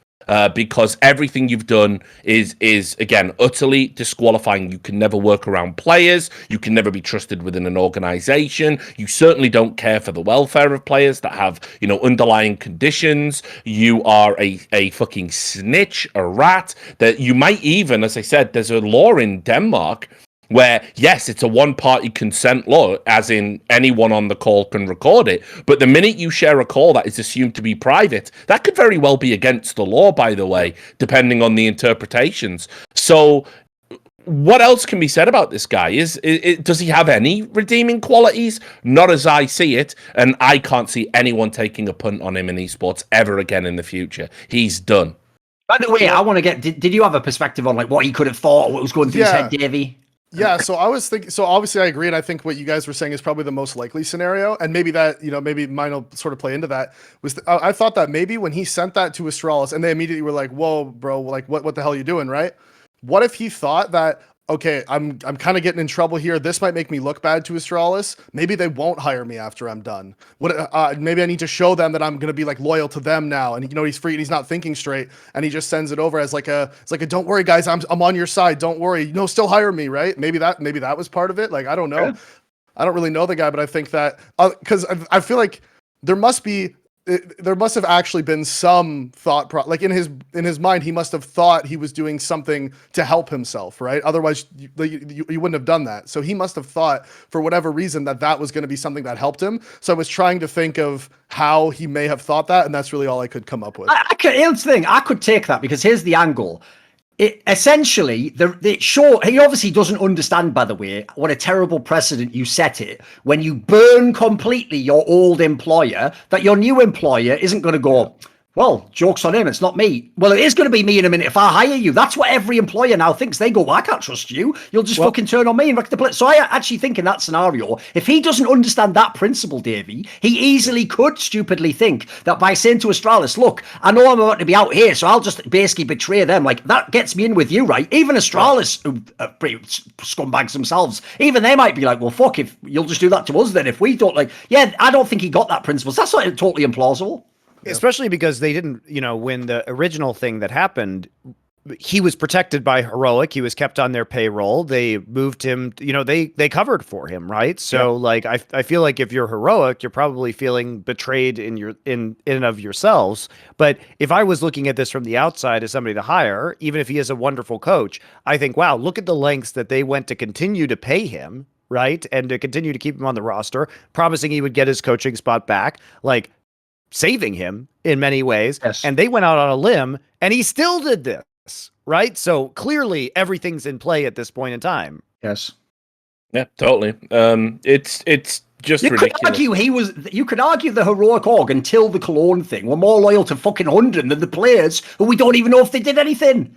They were pressuring player off, like I'm sure later in the conversation we're going to talk about the Heroic Org because they seem kind of fucking shady themselves. And also, small note, because I don't know how the laws are worded in Denmark, obviously, but in Canada, it's a very similar thing legally. Like anybody can record a recording, but if it was a private conversation and both people understood it was a private conversation, and then that gets leaked out publicly, or sent out, or tried to be used against them, that actually, based on the wording, falls under the Revenge Porn Act in Canada, which is a lot more significant than just sharing a thing. Because if you're intentionally trying to demean someone's character using a private conversation, even though you could legally record it, you couldn't legally share it because that would be revenge porn. And I don't know how the laws are worded in Denmark or in the EU, for example. Here if you want. It's calls and conversations may be recorded by any active participant with no requirement to make other parties aware of the recording, but forwarding or playing calls considered private is illegal. This was also a matter of, I believe, a class action suit from the Danish Data Protection Authority. In 2019, they did a ruling that even for the purposes of big companies recording your data when you call into customer telephone calls, they have to require like affirmative consent because they're going to forward those calls on to other parts of the business and share them around for training exercises. So in Denmark, they're pretty big on the privacy aspect. Yes, you can record a call for protection purposes, but what you cannot do is just wildly distribute it. Now, obviously, I don't know what's happening. There's an ongoing lawsuit between Heroic and Hunden. I don't know what avenue that goes down. But, to Monty's point earlier, the last thing you want to do is having ESIC kind of like try and straddle this world where they're a global investigative body and everyone has different laws about different, what you can and can't do with recordings. I mean, just in America alone, it varies from state to state. So, they could find themselves in a nightmare scenario. And I think the better aspect of this is that the people who are submitting the evidence need to be aware of what they're potentially doing and how it can potentially legally impact themselves. Well, and based on all that and everything you said so far, I mean, I think that if Niko does face some form of punishment for this, right, and ends up getting, banned or suspended or whatever you want to call it, I think, again, not a lawyer, but I think based on the way that that's all gone down, I think he has a real serious case. Like defamation case. Absolutely. Yeah. Defamation, depending on how the laws work, it could fall under, because like I said, the Revenge Porn Act here is like, it's more significant, right? It's more serious than a simple defamation case. It's actually criminal, right? So like that could be that could obviously play a factor in that as well, especially if Niko faces punishment for it. By the way, I will say, because I actually have a very short anecdote, right? When we had the whole thing going on with Flashpoint, where initially I was told when they were coming on, we got Astralis signed. So I already thought, check, right? We've got the best team. That's going to mean other teams come. That's why I was so confident about the project. But then I got this inkling, like, I don't know, I'm hearing vibes that they're not coming though, Astralis. How's that possible? You said they're signed. And then it only later emerged step by step that they sort of had signed like sort of an initial thing that had a caveat that if other teams came specific, then we'd do it, right? So essentially, initially, it was worded in a very vague way initially, although it's quite specific. And then they sort of went, oh, sorry. And then when that happened, right, I remember saying to them, like, if they really signed this thing in this way, and it turns out they in any way themselves, as a side tangent, they actually themselves sort of made sure the caveat couldn't take place by encouraging others to join. I said, couldn't we potentially like sue them? Wouldn't there be a world in which that'd be like, you know, they wouldn't have had the best intentions and signed the contract in good faith? And I remember being told, like, yeah, but it turns out the problem is like some of this might be under like Danish law, and it's like, and we're all American companies. And I remember just saying, I even said it, Monty, you were there, like I was said, like, why the fuck are we fighting battles in someone else's home ground where we don't even know the fucking rules? Like, why wasn't this all done under California law where you fucking guys all live? Like, what, you telling me none of you know Danish law? And we're just going, I'm pretty sure they have to join. But I haven't checked it or anything. So, yeah, all I'm going to say is if you're a random fan, just because you've seen a fucking episode of Perry Mason or something, you do not know whether they are guilty or not in a court of law. Like, we'd have to know the specifics of the country, the specifics of precedents, as they said previously, that have been established. It's not as simple. Like, you cannot, without the information,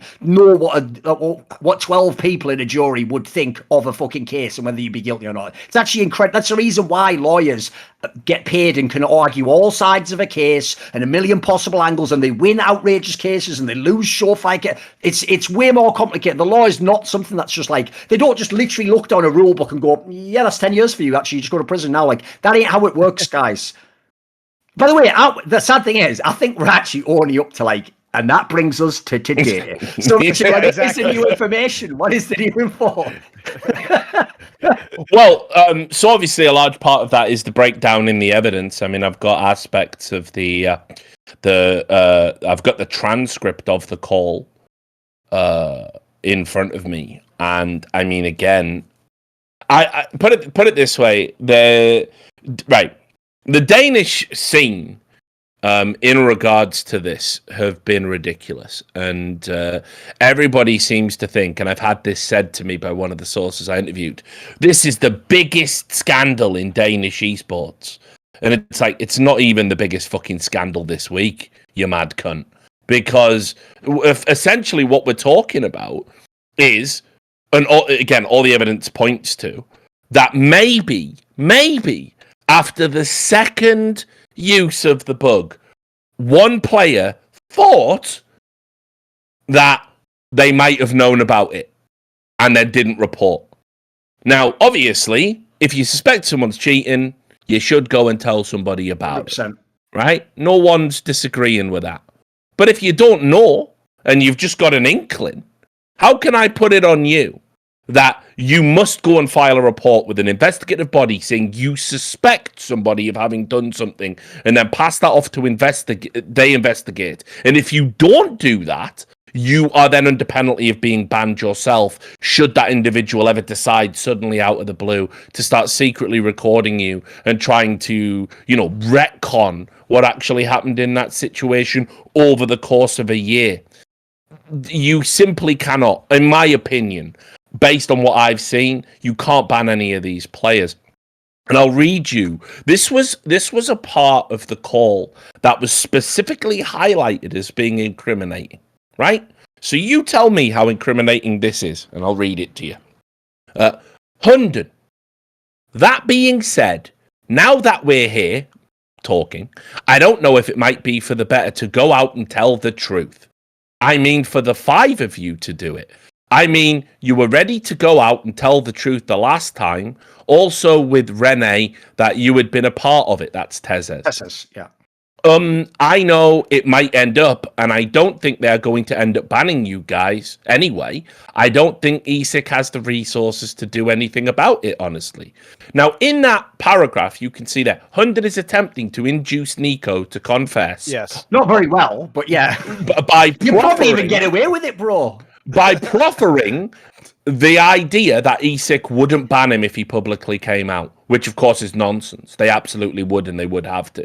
So this is what I'm talking about when he's deceiving people. Now, Niko's response to that was, nah, I don't know. I think we will just, I don't know, take it chill and see what, and then tails off and says, I'm going to talk to OG about what is going to happen and stuff. Hunden responds, yeah, of course. You never told OG what happened? And Niko said, yeah, they knew from the beginning because I told them. And what the inference there is that Niko told them, oh yeah, we were all in on it. We were all cheating the whole time. Thanks, new employer. But of course, what he really means is, I told them that there's this mad shit going on with Hunden behind the scenes and we might be investigated by ESIC. That's just way more plausible. That is considered, that exchange I've just read to you, that is considered a key component in the case. That's how thin it is. I find it funny that even in that first statement from Hunden, he says ESIC doesn't have the resources to ban you, which is why you should go confess to them. They won't ban you, but if you go confess to them, then they don't need the resources to do the investigation. So them not having the resources, it's like, okay, maybe true. So that's why you should go tell them. Well, like, no, if you were actually guilty, that would be the opposite of what you should do. If they don't have the resources, don't say shit, right? Like, that would be what you would do. There was one other detail we forgot, which again establishes that Hunden categorically cannot be trusted any which way, by the way. Everything he's ever said, as far as I'm concerned, is up for question and potentially a lie, which was that when the ESIC started looking into this shit, Hunden came out in a hysterical tone and started saying shit. Richard will know the exact specifics, but the gist of it was, like, the ESIC guy, they wouldn't even contact me or talk to me. And then when I sort of said, like, but I want to talk about this, they were like, and I'll tell you what, if you say anything, I'll ban you for 5 years instead of 2 years. Which, if you actually go and look at what they were really talking about, was a complete misrepresentation, perhaps not even intentionally, by a moron who doesn't understand context. And as far as I know, what actually happened was, Ian Smith from ESIC said, if you try to appeal this, and this is put, Hunden didn't say this part, to an independent body who aren't me, an ESIC, then guess what? They might give you 5 years, because if they ask me, I will recommend 5 years. Yes, exactly. Yes, but it wasn't like, if you don't do what I say now, I just make it 5 instead of 2. So what way is it going to be, Hunden? Which is how he almost presented it, right, Rich? Completely. And look, there's an aspect to this that Hunden, of course, has overlooked, and that is that I believe, without speaking on behalf of ESIC, because remember, my relationship with ESIC, while good, is still essentially a one-way flow of information. And, on the times it does occasionally flow back, it's like, yeah, this will be happening on Wednesday. And I get, and then of course it happens a year later, and then I do get press releases 24 hours before they go public. That's it. That's the extent of the great ESIC relationship that we have. So I'm not pulling this information from them or speaking on behalf of them. But that being said, I think that they've been incredibly generous by not going back into what Hunden said. There is a code of conduct that you agreed to with ESIC. If you lie to an ESIC inquiry, there can be further penalties. They should have, for me, tacked on another 2 years for lying the fucking first time and given him a 4-year ban for the twin offences of 1, trying to subvert the outcome of a tournament, and 2, having lied in a previous investigation. So the idea that by simply saying, you probably shouldn't appeal this, because if it goes to an independent body, I will recommend you get the maximum sentence we can impose, which is 5 years. This cunt should be fucking over the hills and far away with, like, fucking, double 5-year bans for me. What he's done as well is already overload an entity that, sure, this shouldn't be a consideration for Hunden, who's trying to save his own skin, but he's overloaded an investigative body that's already overloaded. Every second wasted on this cunt is a second that we're not getting match fixes. He has irrefutably harmed the fabric of the scene because of his decision to mire himself in this drama. I've said the stuff he's done since the fucking coach bug's worse, Richard. If you look at who he's trying to implement, like, his actual thing, he'd served the crime for that. He was already done. That was in the past. He's actually done worse stuff in the wake of this, trying to sort of like battle his way out of it and paint his way out of the corner. Yeah, but he would never have been in a corner. He chose to be in the corner.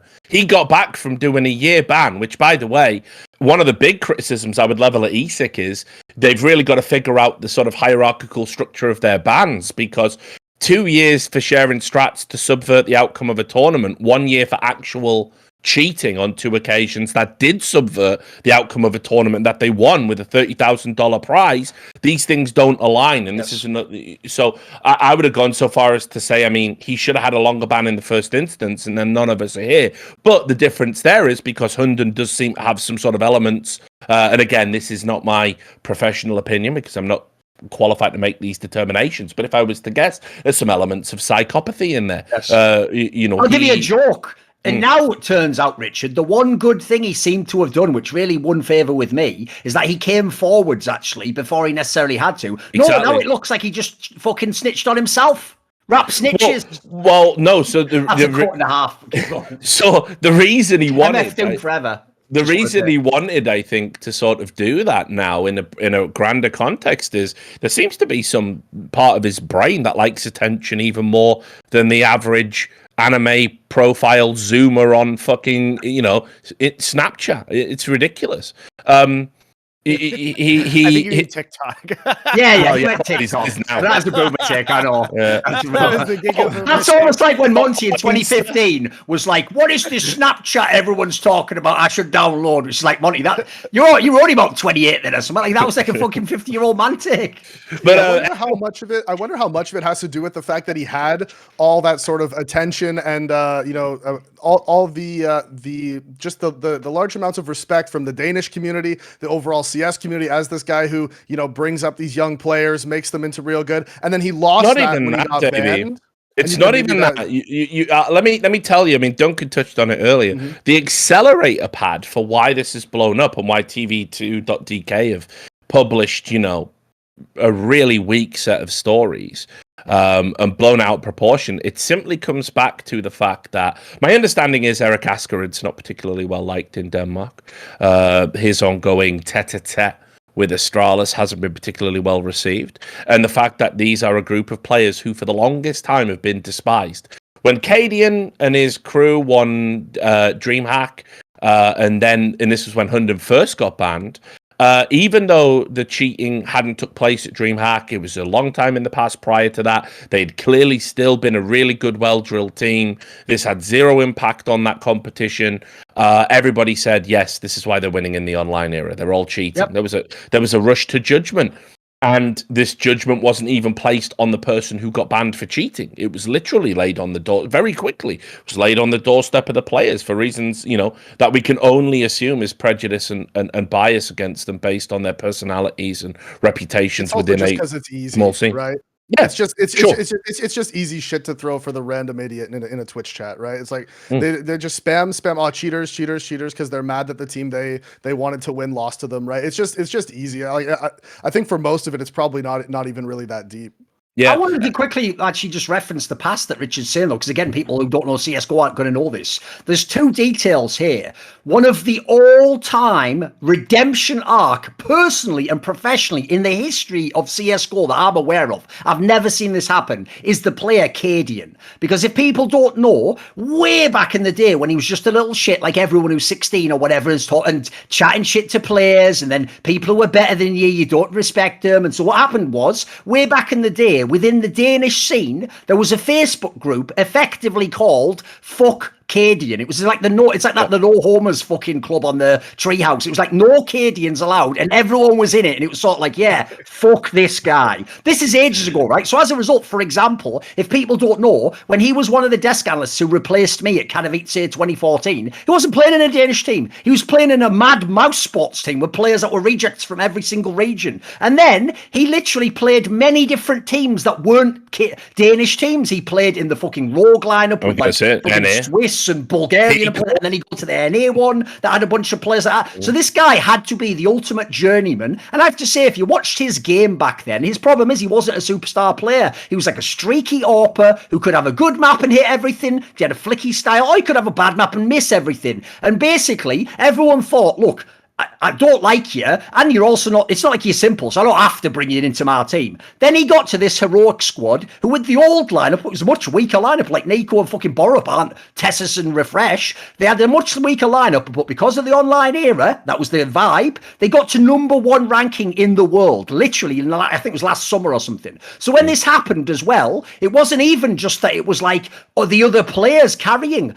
people like Stown, who'd been considered, this is going to be the next great player, you've got to watch him. No, Cadian was actually the one IGLing, AWPing, and his numbers were inconceivable for someone who's played that long. I've never seen a player, Davey, ever go from like, I'm going to guess he was like a 1.0 rating or something his whole career, to suddenly, he was doing months, like 3 months in a row, he'd have a 1.26 rating, which is like that's like bordering on ZWoo shit if people don't know. He went so high up that people, listen, even I was thinking, even online play, this can't be it. Like, people were thinking he has to cheat. It has to be cheating somehow. So there's Cadian, right? Then there's the angle of Heroic, which is, as Richard says, this main Eric guy, I don't know anyone else within the Heroic org, he's another person where all of his dealings that I've found out about, and even actually being able to speak to him about some of them, they don't add up unless, and this is the sad thing, this guy, I'll give credit to fucking Nicola Lyholm. He at least actually fucking tricks the other people and gets his way. He might not win with me and Richard. We can put a little bit of mud on his face, but he still in the end does get the money. He does tend to get what he wants, and he does trick a bunch of fucking morons, shout out Flashpoint owners.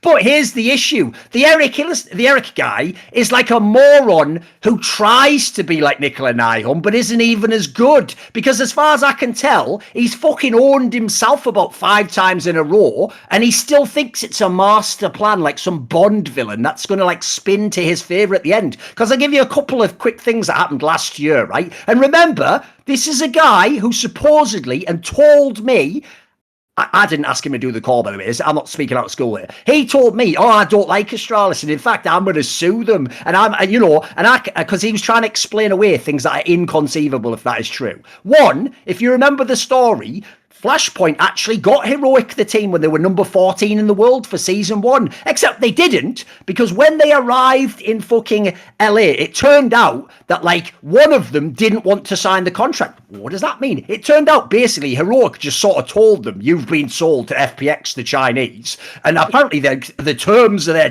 new deal were weird, and you were supposed to sign a contract. You haven't negotiated the salary. Like, it was all over the place. There was all sorts of fuckery involved in this. And so one of the players, Tag, instead chose to go and join Astralis. He said, I'm going to sit out the rest of my contract and I'm going to join Astralis. In fact, I've already signed with them as soon as my contract ends. And so they had this whole saga. So already you've sort of fucked up your own team selling it, and then it didn't get sold. It came back and it wasn't FPX anymore. And then they actually became the number 1 team. And then you've sold a player to your main rival, who actually, by the way, they desperately needed. And they used to even win Pro League a few months later. Again, I'm like Carlos from G2. I just wouldn't sell good players to my rivals. I wouldn't give you pieces to beat me with. And then on top of that, there was an incident where when Astralis had the 2 players have to get, basically, Glaive got a medical note saying, like, I'm burned out from a doctor, and they had to give him time off. So when Zipnix found this out, I heard he just sort of said, well, fuck that. I've wanted time off the whole time. I'm just going away anyway. If he's going out, I'm going out. So they both came out of the team, and they were desperate for players because Esetag can't play yet. He's still under the Heroic contract, and there are no players available unless you want to buy players, and the market's very inflated. So they managed to find right before, something like the night before the Blast Showdown, which they desperately needed to get through, they signed a week earlier or 2 weeks earlier, they signed Yugi, one of the most washed players of all time. Nobody was thinking about this guy. He was nowhere near relevant. They signed him to join the team. And then something like the night before the Blast Showdown, Heroic had sold Snappy, the in-game leader of the original team, to this, like, I think it was like, what team was it from? It's somewhere in Southeast Asia, Mongolia, I think, somewhere mad like that. It was a team called Tiger, I think it was. Yeah. Tiger. And basically, even though they'd sold it, I heard they hadn't actually signed the contract yet. They hadn't penned it, you know. And what happened was, this Heroic guy basically got asked, I think by Snappy, like, look, I know I'm supposed to go to this, like, fucking Tiger team, but Astralis is asking me to stand in. Like, you've got to let me do this. Like, please, like, can I just go and stand in for this team? And this fucking CEO guy claimed to me, like, oh, I just decided, like, you know, he asked me personally, I've got to sort of let him go, haven't I? And I was like, just so I can be clear, because I was like a phone call. I was like, just so I'm clear, this is the team you want to fuck in the ass, and you're going to sue to the ground, right? But you're helping them last minute when they're basically in the water. You're throwing life preservers to them, and you hate them, though. Like, you hate them, And basically, he was trying to spin it like, yeah, but this is like part of the master plan. Like, you help him a couple of times, like you fuck him in the long. And I've just listen. All I'm going to say is he's another person where it's like, mate, I wouldn't trust you as far as I could piss into your open mouth. Like, this is not someone I trust on any level. You can keep that in if you want. It's fucking fire. Anyway, I'm just saying, this guy cannot be believed in any case. So even though Monty stressed, as they always do in Heroic, it's new management, it's new times, new teeth, it's new technology. It's me, DJ Khaled, on fucking Instagram every day. Straight fire reference, if you know. But basically, here's the thing. Even though they claim that, they made the classic mistake of bringing the one big dickhead who everyone knew was doing shit in Heroic over, and even if it was maybe just like a fucking role for the PR to be like, we've still got someone from the original team. The fact that he's involved at all in anything later makes me have my questions about their Heroic, or even I don't know the new management. I just don't get it. I just don't get it. I just don't get why like you're saying, it doesn't really make a whole lot of sense what that guy was doing with the player transfer stuff. I mean, obviously with the ESIC one, he actually couldn't do anything about that because of EU law, right? You get to sign a pre-contract because of the Bosman the whatever it was, the ruling thing. The Bosman ruling, yeah, exactly. So that one he couldn't do anything about. But yeah, the Snappy one, the guy just seems like he's kind of lost, I think. You try to help him, you know what I mean? Yeah, it just seems kind of lost, which is some weird decisions, which I guess makes sense why he tried to have them all sign that crazy NDA afterwards. Like, he just, like you said, he just sort of doesn't really know what he's doing by the sounds of it. Heroic CEO or anything, Richard? I don't know if you know much about him. The new one. Yeah, this is where I think it's a good segue to get into the fact that so just so people know, in February of 2021, the old Heroic ownership, which was owned by the Serenades Group, I think it was called. I can't remember. They've been involved in some of the esports stuff before. I'm not too sure. Maybe it might have been Origin back in the day or whatever. Anyway, they've been around esports for a while, and they were the Heroic owners. They had decided they want to sell up. And so there's a Norwegian group called Omicron Sports. And what they did is they did an $18 million raise of money, and they spent a significant chunk of that, an undisclosed fee, because it's esports and fuck transparency, on acquiring Heroic, the brand. And as part of that agreement, Eric Askerid, the linchpin for all of the fuckery and nonsense and also incompetence, was kept on. His bio still says Chief Gaming Officer. It said Chief Gaming Officer under the old regime. Maybe his duties were the same. I imagine it was more of an advisory role, one of those kind of like legacy hires. You know how it goes in esports. You buy a brand, you keep the people that were working on it on the books for as long as you can sort of justify it, and then you pension them off at some point in the future when you're anything. So anyway, this new group has acquired Heroic and immediately had this bomb in a festival toilet just go off and spray shit everywhere. So they have essentially bought a lemon, because I don't know what their brand value is now. If you were trying to sell Heroic now, it would be for a fraction of the value that they bought it for. So I do feel greatly sorry for these guys, because they played no part in.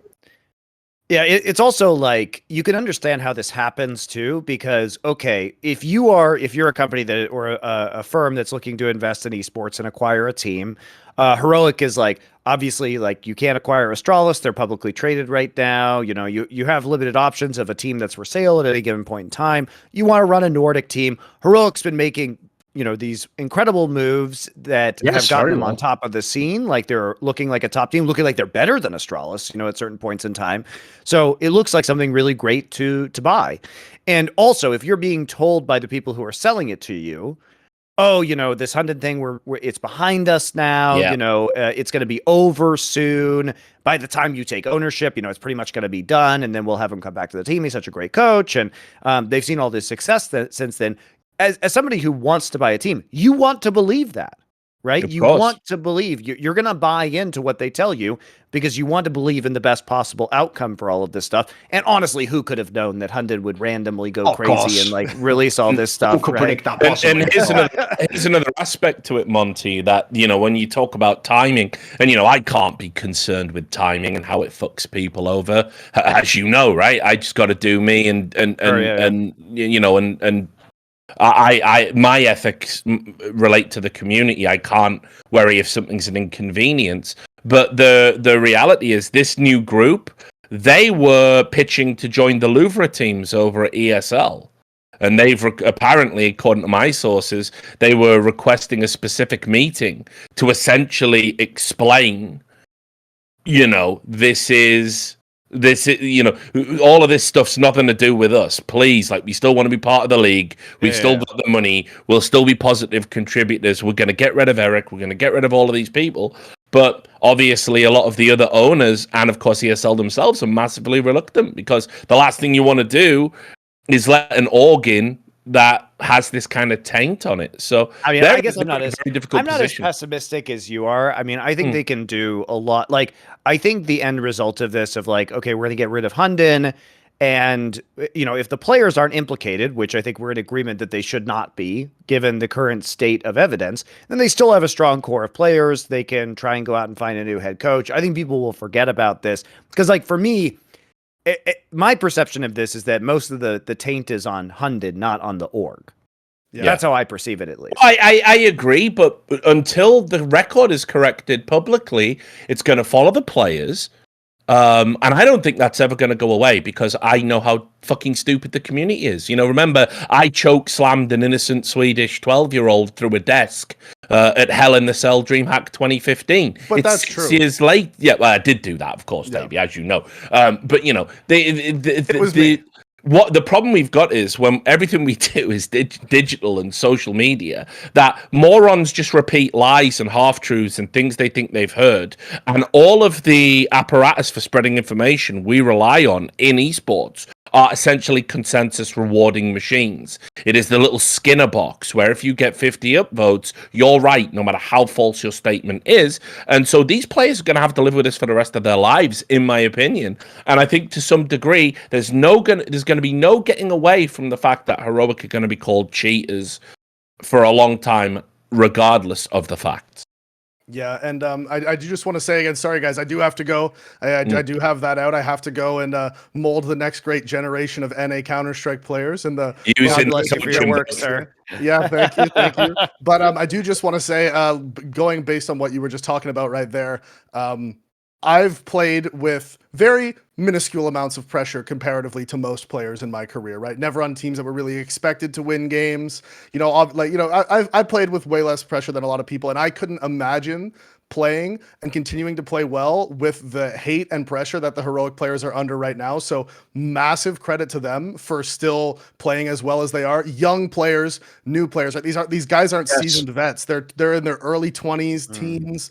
Cadian's really the only seasoned vet over there. So the fact that all of those young players are still able to keep playing this well, especially the guys who weren't even on the team at the time, right? Yes. They're the ones getting all this hate. They're like, man, we weren't even here. So the fact that they're able to still keep playing so well, play as well as they do, obviously for me, having played for so long, that is a huge testament to their character, I think. Yeah, if people don't know, even during the absolute peak of media furore, Reddit, speculation, other super decorated, tenured players coming out and basically saying this is a disgrace, blah, blah, blah. Even the greatest player in the world saying you scar me if you do these things. Even in the face of all that, they were playing, no joke, some of their best Counter-Strike they've ever played and giving insane banger matches like the one against Team Liquid, etc. Which is absolutely unreal level of performance. Yeah, by the way, whether they did it or not, that's amazing. Anyone could perform under that pressure. I agree. So I am sorry, guys, but I do have to go. I appreciate y'all for having me. Monty, nice to get to talk to you. Duncan, likewise. Rich, as always. See you later, guys. Love you, brother. All right, we're gonna switch over to the 3 box instead. Now that Davey is gone, so we'll just take a quick break and we'll probably close this up with some final speculation about what might be happening in the future.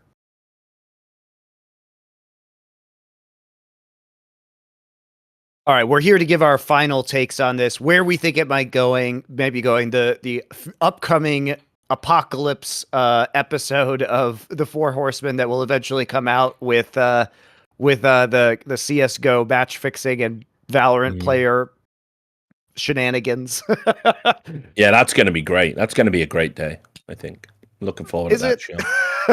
It's going to be another disappointing day in the history of esports. Oh, I mean, look, like, I got an appearance on October 4th. I was talking about it a little bit before we go live, where I'm going to be actually speaking at Integrity. It's like an annual gathering of people from like governments and who work for like gambling companies and entities. I'm like a guest speaker there, and like my topic is called "How Bad Is It Really?" Talking about esports. Talking about esports integrity problems. So that's going to be fantastic. And because obviously there's a number of aspects in esports that makes it worse than real sports. You know, for example, one of the points I'm going to make in the talk is, right, if me and you fix a football match, right, we all have to get together before. We all have to know what the fix is, how to execute it, and also how to like ensure that the opponents who might not be aware of it can't fuck with it. And so, you know, we can't in real time on the fly alter the plan to a great degree. In esports, I can just give you a stream of what your opponent's doing live. Mm-hmm. You will always know what they're doing in real time, digitally, virtually untraceable.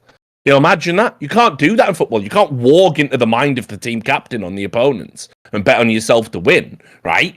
So we've got real fucking problems. And like I was saying earlier, you know, Canada doesn't even have match fixing laws, and a lot of these cunts are from Canada. And one of the stories that that's going to come out when we do it is one of the OG match fixers in ESEA was telling everyone, "Listen, we're not even breaking the law, guys. Go fucking nuts."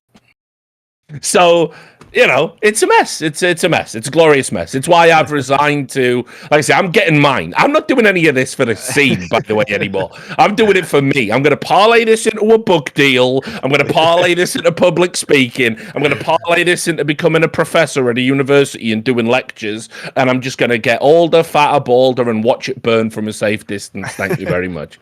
I think that's fair. I think you deserve that. I've earned that. You've earned that. All right. So any closing thoughts you guys have on all of this? Because it just seems wild where this is going. I do think that the heroic org is probably going to be okay at the end of this. I don't think it's the end times, especially since they have new management. They can claim that.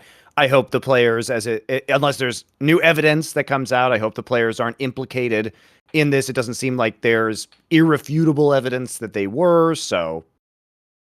Yeah, I mean, to that point, because I haven't talked about everything, but I won't start dredging up other aspects to it. You know, the things I've seen, and again, I do not know if it is the entirety of the scope of ESIC's investigation. I have been effectively sent documents that pertain to the media coverage. I have gone over those documents. I've gone over those calls and transcripts and chat logs and the NDA. And what it points to is this. Hunden definitely cheated. Almost immediately after Hunden cheating, Eric Askerud wanted to collude to bring everyone into a code of silence, offering financial penalties for those that would not, and effectively compelling people to be silent in future. What we do know from the chat logs is at least one player threatened to leave the team. He's no longer there. Who's to say it wasn't a deciding factor in them leaving? How then can that player be impugned or punished at all? And also, in addition to that, there was a meeting held of which there is chat log evidence to discuss keeping Hunden in the org in its entirety. Now, if you have colluded with someone, if you are a co-conspirator in effectively an attempt to defraud teams, why would you need to hold a meeting to get your buy-in to keep the player around? You simply wouldn't. And so all the evidence suggests that the players reluctantly accepted keeping Hunden around as a cost of doing business and a cost for success, but they refused to contractually commit to a code of silence that ultimately would have protected all of them. And I think they should be fully commended for that. The smartest thing they ever did was not sign that NDA, in my opinion. Finally, on the point of niko, niko might be the only player that is punished, because there is an aspect of self-incrimination. As I said, if you say we all knew, you're saying I knew, and the only person you can honestly say is yourself. I can't know what you know. I can strongly suspect. I can make an inference. I can give an opinion. But ultimately, Niko said, yes, we all knew. Keep in mind, and again, I'll read you the full context of the sentence because TV2.tk left this out. Niko asked the following question. So here's the following exchange. Yes, that's the thing. And that's what's true here as well. As we have also talked about before, everyone emphasized on our team knew.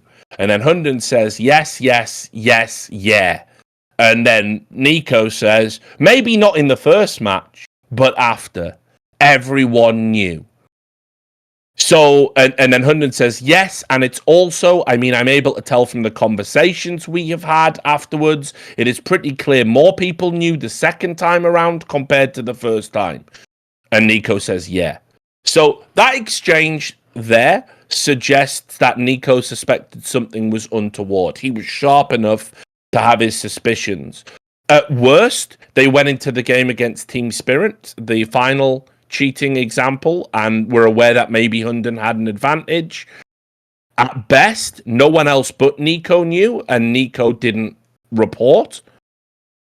If he deserves a punishment for that, and the only reason we even know his own mind is that Hunden basically asked him for 45 to 50 minutes. He's effectively interrogated him without his knowledge it was being recorded. He's also like incepting these thoughts into him over that period of time, too. Absolutely. That's one thing I wanted to say as a counter. This is an alternative that people aren't even going to consider, especially in light of the way Richard very, very carefully pointed out that Niko is not necessarily, I'll say, neurotypical like the rest of you. Yeah, and does not that's a good necessarily way of framing it. think the way that you all think, and will not necessarily follow the same conclusions that you might claim are your logical processes. What I'll say is this. Remember, this was a private conversation. When you have a conversation, you also are fully aware of your audience and you speak to your audience, and you will sometimes say things that are not entirely true, white lies. You might say all sorts of things. You might say things to comfort someone that is not necessarily factually true. So in a scenario like this, can you not imagine someone potentially knowing a little bit about a situation, not knowing some parts about a situation, having a conversation? Again, if this is a 50-minute conversation, who the fuck knows what else is in all the rest of this call? Like, I don't know if you have the entire transcript. What if 40 minutes of it is like sort of the guy, I don't know if I entirely remember, whatever, and he gets him to this point, and at this point, maybe the guy, who he might even be grandstanding, yeah, of course I knew. Yeah, I knew the whole time you were doing it. And like, remember, he doesn't ever know that anyone else gets to know this information. His teammates never get to know the information. The public doesn't. So again, you can't take it at face value. Like, this wasn't like further. Everyone, like he knew that we were going to hear this and was just admitting it, I'll go you one further. There is a reason that there is no one else who has been recorded. And that is that Hunden has specifically, remember, this call is a year after the fact.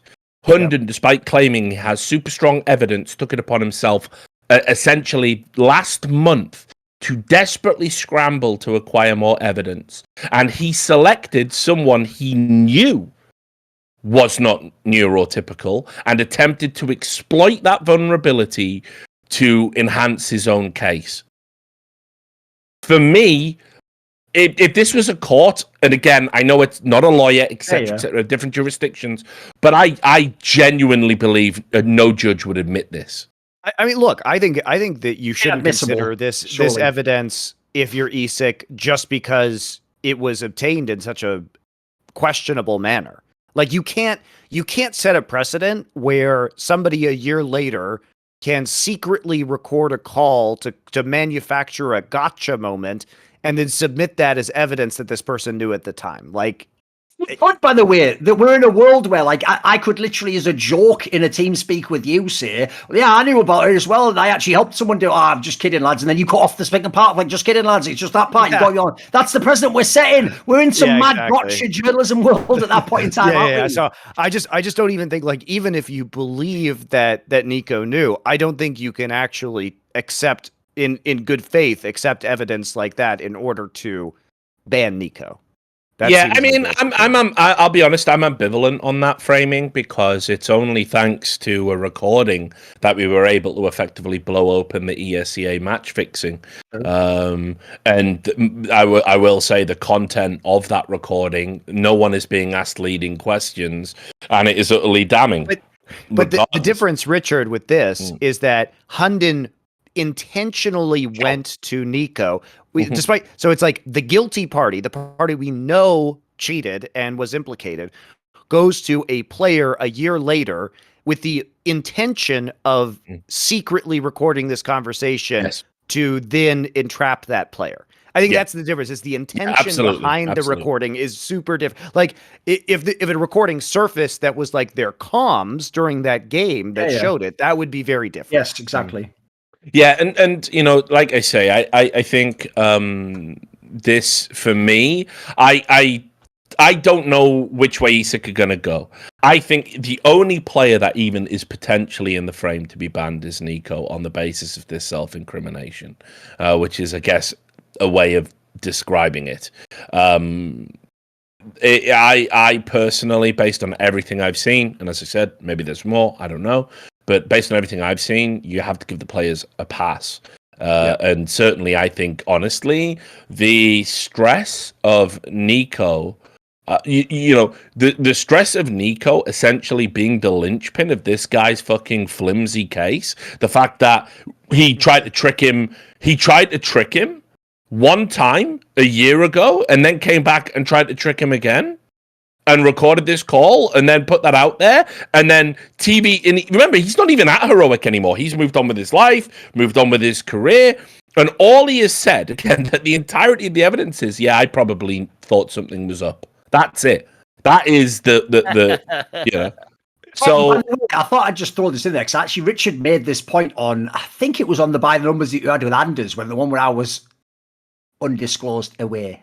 Basically, I wonder why I made that so sinister. I hooked it up in many ways, secret or whatever. Tell him about your secret marriage, don't. Nah, don't worry about it. So basically, what happened was, on this episode, Richard made this very salient point, I thought, which is two of the big names that came out during this like moral outrage, and everyone's bobbling up and I probably can't handle it anymore. Two of the big names, enormous names, they're Hall of Famers. First ballot was Carrigan from FaZe Clan, and he basically sort of said, like, you know, like, again, like, it's sort of outrageous, blah, blah, blah, whatever. The gist of it was like, you know, what the fuck are these guys doing? I can't believe it. I played this game. It's a beautiful game for 20 years, you know, fucking. And then Simple, the greatest player of all time, made a comment that was like, you use coach bug, you equal scum or something, right? Now, here's the point that Richard made. I won't make a long version. I'll be very quick with it. Carrigan's coach in FaZe Clan, even though he supposedly was unknowingly used the coach bug, accidentally for one round or something, and it appears he wasn't moving away. But even so, like, sorry, he's in the real house of what you're saying. It's just he's your mate, by the way, currently your coach again.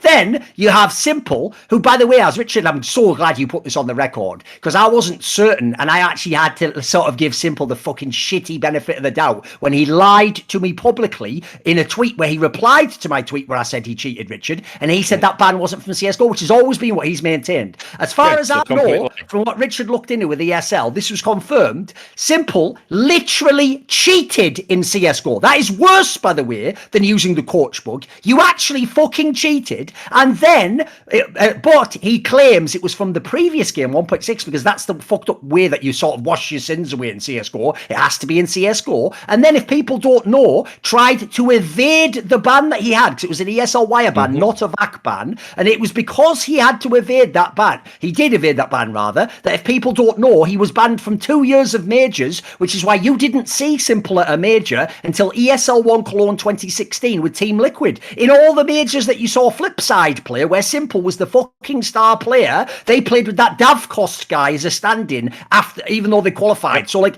basically, the idea, these are the people pointing fingers. It's like, you're actually making that shit cliche that when you point a finger, 4 point back at you, or whatever the fuck that garbage people say. It's like, you fucking idiots, just shut the fuck up if you've been involved, even tangentially, with cheating. With fucking cheating. So, again, listen, it's one thing if certain people in the community say these things, but like I say, this just shows that some of that reaction was essentially, I just don't like this guy, so I'll just use this as the reason to pretend I don't like him. You just don't like Katie and etc. That's fine. You don't have to. But don't basically grandstand in a way you wouldn't if it was about yourself, especially, like I say, if you cheated. Listen, I'd go ahead and say if you cheated, don't have an opinion on anything to do with other people doing ethically fucked up stuff. Yep, and just so me. everybody knows, and you can go and look this up because ESL keep records of these things. It was the 2013 ESL Wire, their anti-cheat ban. How for old was he? CS:GO. Like 14?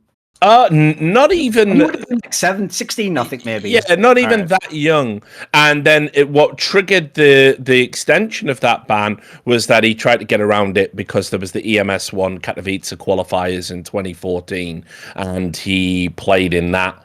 And when it was exposed, he was playing around a wire ban. 15 or 16 at the time. Yeah, he would. So listen. We all make mistakes, etc., etc. Of course. I love a good redemption arc, of which Simple's certainly done it, but you do not get to impugn the reputation of players that haven't been found guilty. When not only have you been found guilty, you have lied about it for years and let that lie snowball to, it was 1.6, or was he even banned? I don't know. And then just hit off. So fuck that. That's ridiculous. I won't tolerate that. But anyway, so just to end my little bit, what I'm going to do is I've already pre-written this article. I'm kind of waiting for the press release to come into my inbox, and then I'm going to publish. My gut read is ESIC will not be banning any of the players. That is my gut read. I have seen nothing. It's inconclusive, do you think? Put it this way, as I said, I'm not going to come out and say they're innocent, but I don't need to, and none of us need to do that. No. There is simply no evidence that shows them to be guilty. There is hearsay, there is conjecture, and the source of all of it, seemingly, is Hunden himself, who has lost all credibility as a witness, as a human. This is a guy who cannot be trusted. This is a guy who is an habitual liar. This is a guy who is a convicted cheater. This is a guy who is a deluded fantasist. So if he's the source of it all, I think disqualified on that basis. Yes. Everything, the right tree, as you said, the poison tree. But everything I've looked at, and including the fact that the server logs, which were meant to be the smoking gun, the expert TV2.dk quoted has said they misquoted him, and that maybe not maliciously, that it had got lost in translation, but there is no way server logs could ever prove Hunden's version beyond a doubt. That's it then. Pack it up, go home, leave these heroic players alone. Leave them alone. It has gone beyond a joke, especially when there are 2 players from Hard Legion currently playing in the CIS RMR right now with a chance to potentially get through. There are numerous players that had coaches banned for prolonged periods of time. We're all loving the fucking Mouse Sports redemption arc, aren't we? And all of this stuff. Well, go look up what their coach, got banned for and how long he's banned for. We simply... there's tons of... Basically, here's the problem. The reason you can't say, fuck these players, they must have known, is all your favourite fucking players seemingly knew, with the exception of rare cases, actually irony of ironies, like Astralis. There's literally no reason at all to believe Astralis was involved with this. If we were going to do this, we had to do it at the time. Yes. And maybe we should have done. Maybe we should have literally took the 37 teams with the 37 coaches, and we should have sat them all down, and we should have removed them from play and suspended them, and we should have investigated them all. But ESIC is essentially 3 people, so that could never happen. And so what we're left with is, like I say, hearsay, rumor mongering, guesswork.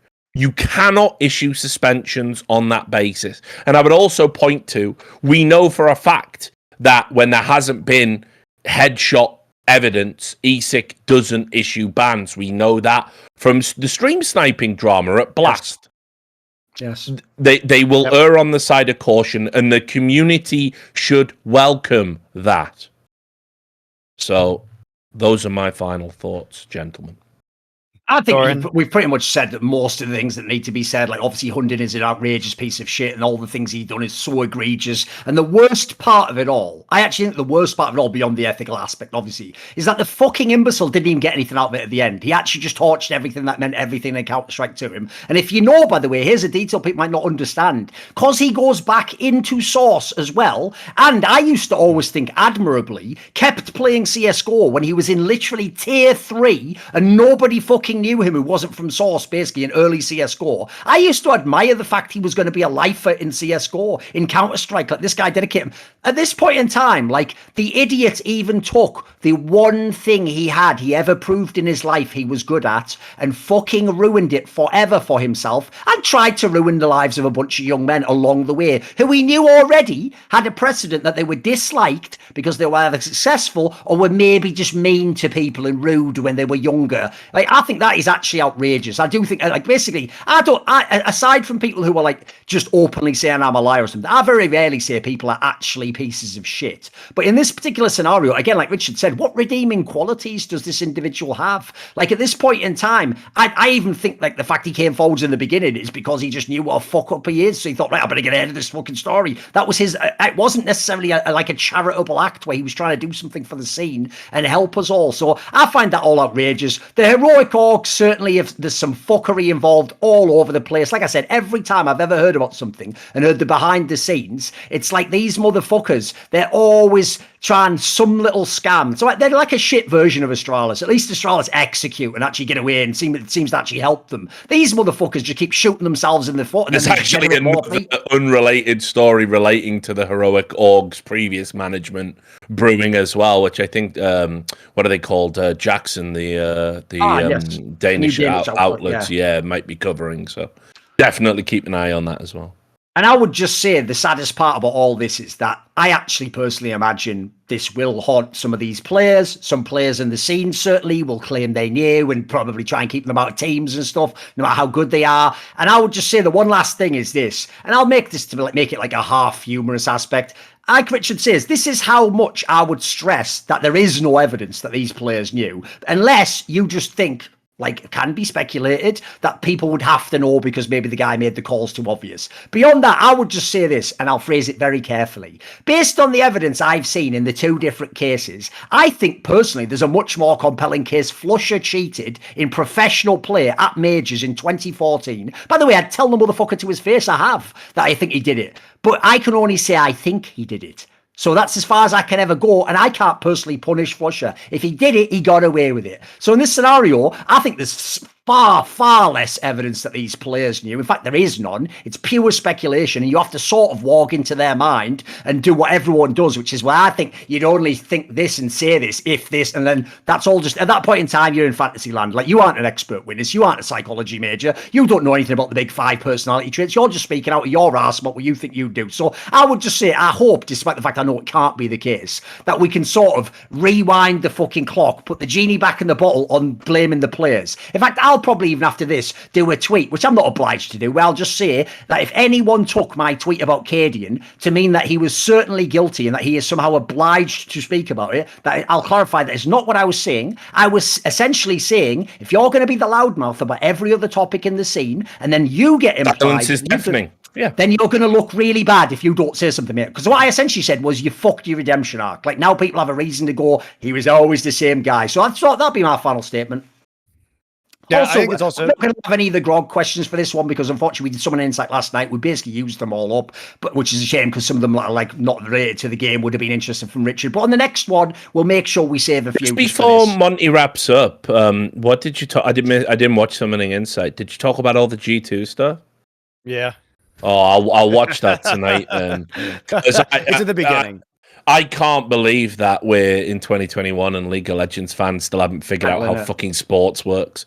Carlos is a piece of shit for doing what's best for him. I wanted a piece of that. I was hoping we've done that one before, back with the perks stuff. Back in the day when it was like, Fnatic should have been able to get perks. It's like, no, that's not how contracts work. Like, why would Carlos want that? The whole region to just benefit G2 scum. Like, you have to fucking think about that. If people don't know, the maddest deal, I'll very briefly just say, the maddest deal about that story is we're talking about teenagers who don't know anything about jobs, contracts, anything, who are saying things publicly like a player still under contract should be allowed to go to any team he wants for any price That team including can that pay. team's rival. So in the case of Fnatic, not only is Carlos obliged to sell one of his stars to his main rival, but actually, if you know the numbers behind the scenes and how much Fnatic has, he would essentially have to also give a $5 million discount, and in doing so, by the way, not make the player himself a multi-millionaire the second he signed that contract.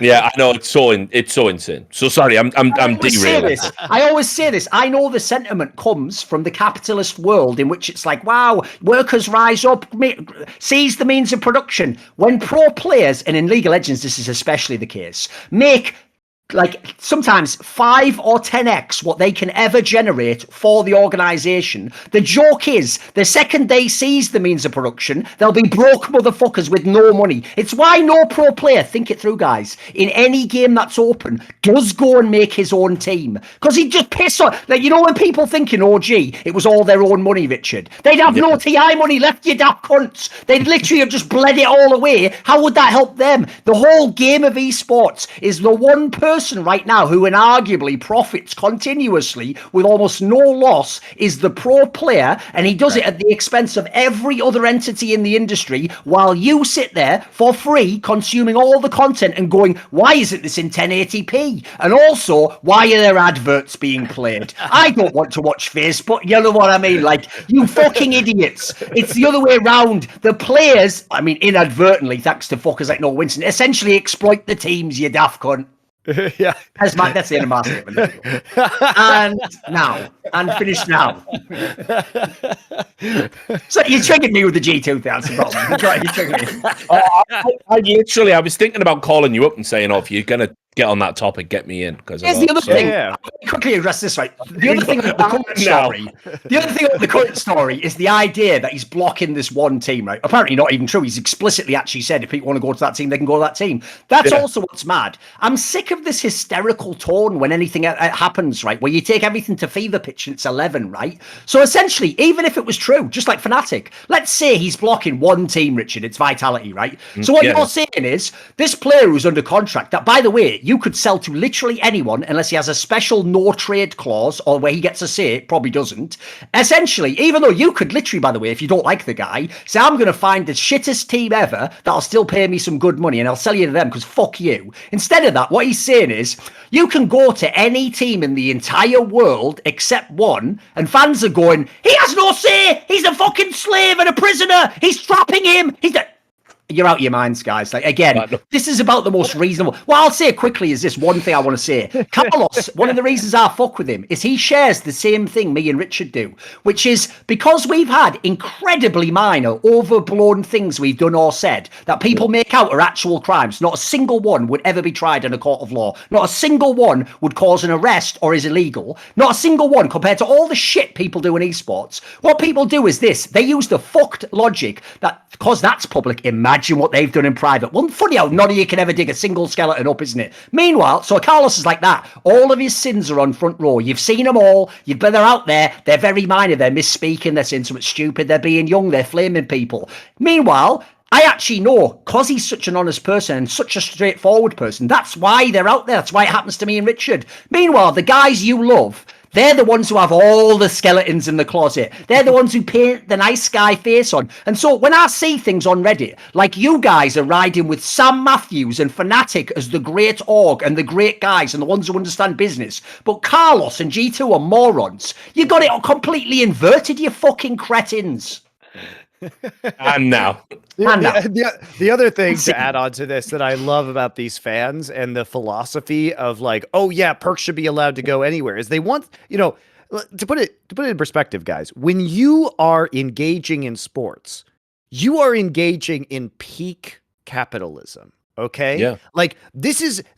Sports is the Ayn Randian fantasy of the titan of the industry being so crucial to the company or a country's or a team's success that without them the team is nothing, right? If they walk away, then the productivity just plunges into the abyss.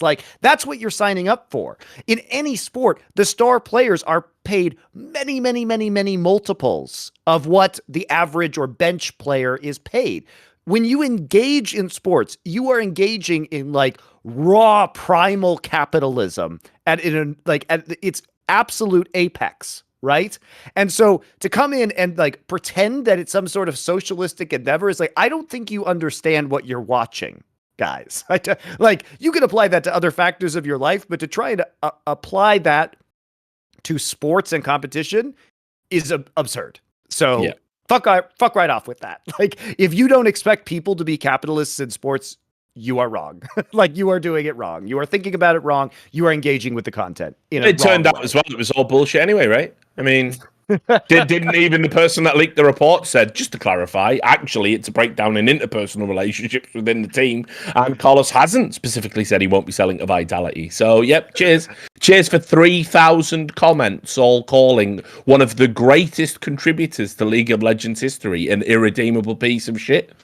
By the way, even though this Fantastic. threatens to get me banned, I'll just repeat again. When a post of mine, which was a totally accurate report, which later came to fruition exactly as I essentially implied, with the very coach being fired, despite many people considering him the fucking coach of the split in the spring. I think he even won the award. When I did this post, the reason Reddit mods removed the post was because they couldn't verify the sources. Now, that means that Reddit, essentially their mods, the implication is, co-signed that fake report. They co-signed that mistranslation. They co-signed 3,000 comments, which have now tarred a man's reputation and will be repeated forever by Fnatic fans and Vitality fans on Reddit in infinitum, where we all know those stories. You can never put that genie back. The Reddit mods themselves are basically complicit in that because of their past precedents that they've set. There we go. I'll just say it again. I keep saying the truth forever. You choose what you do with it.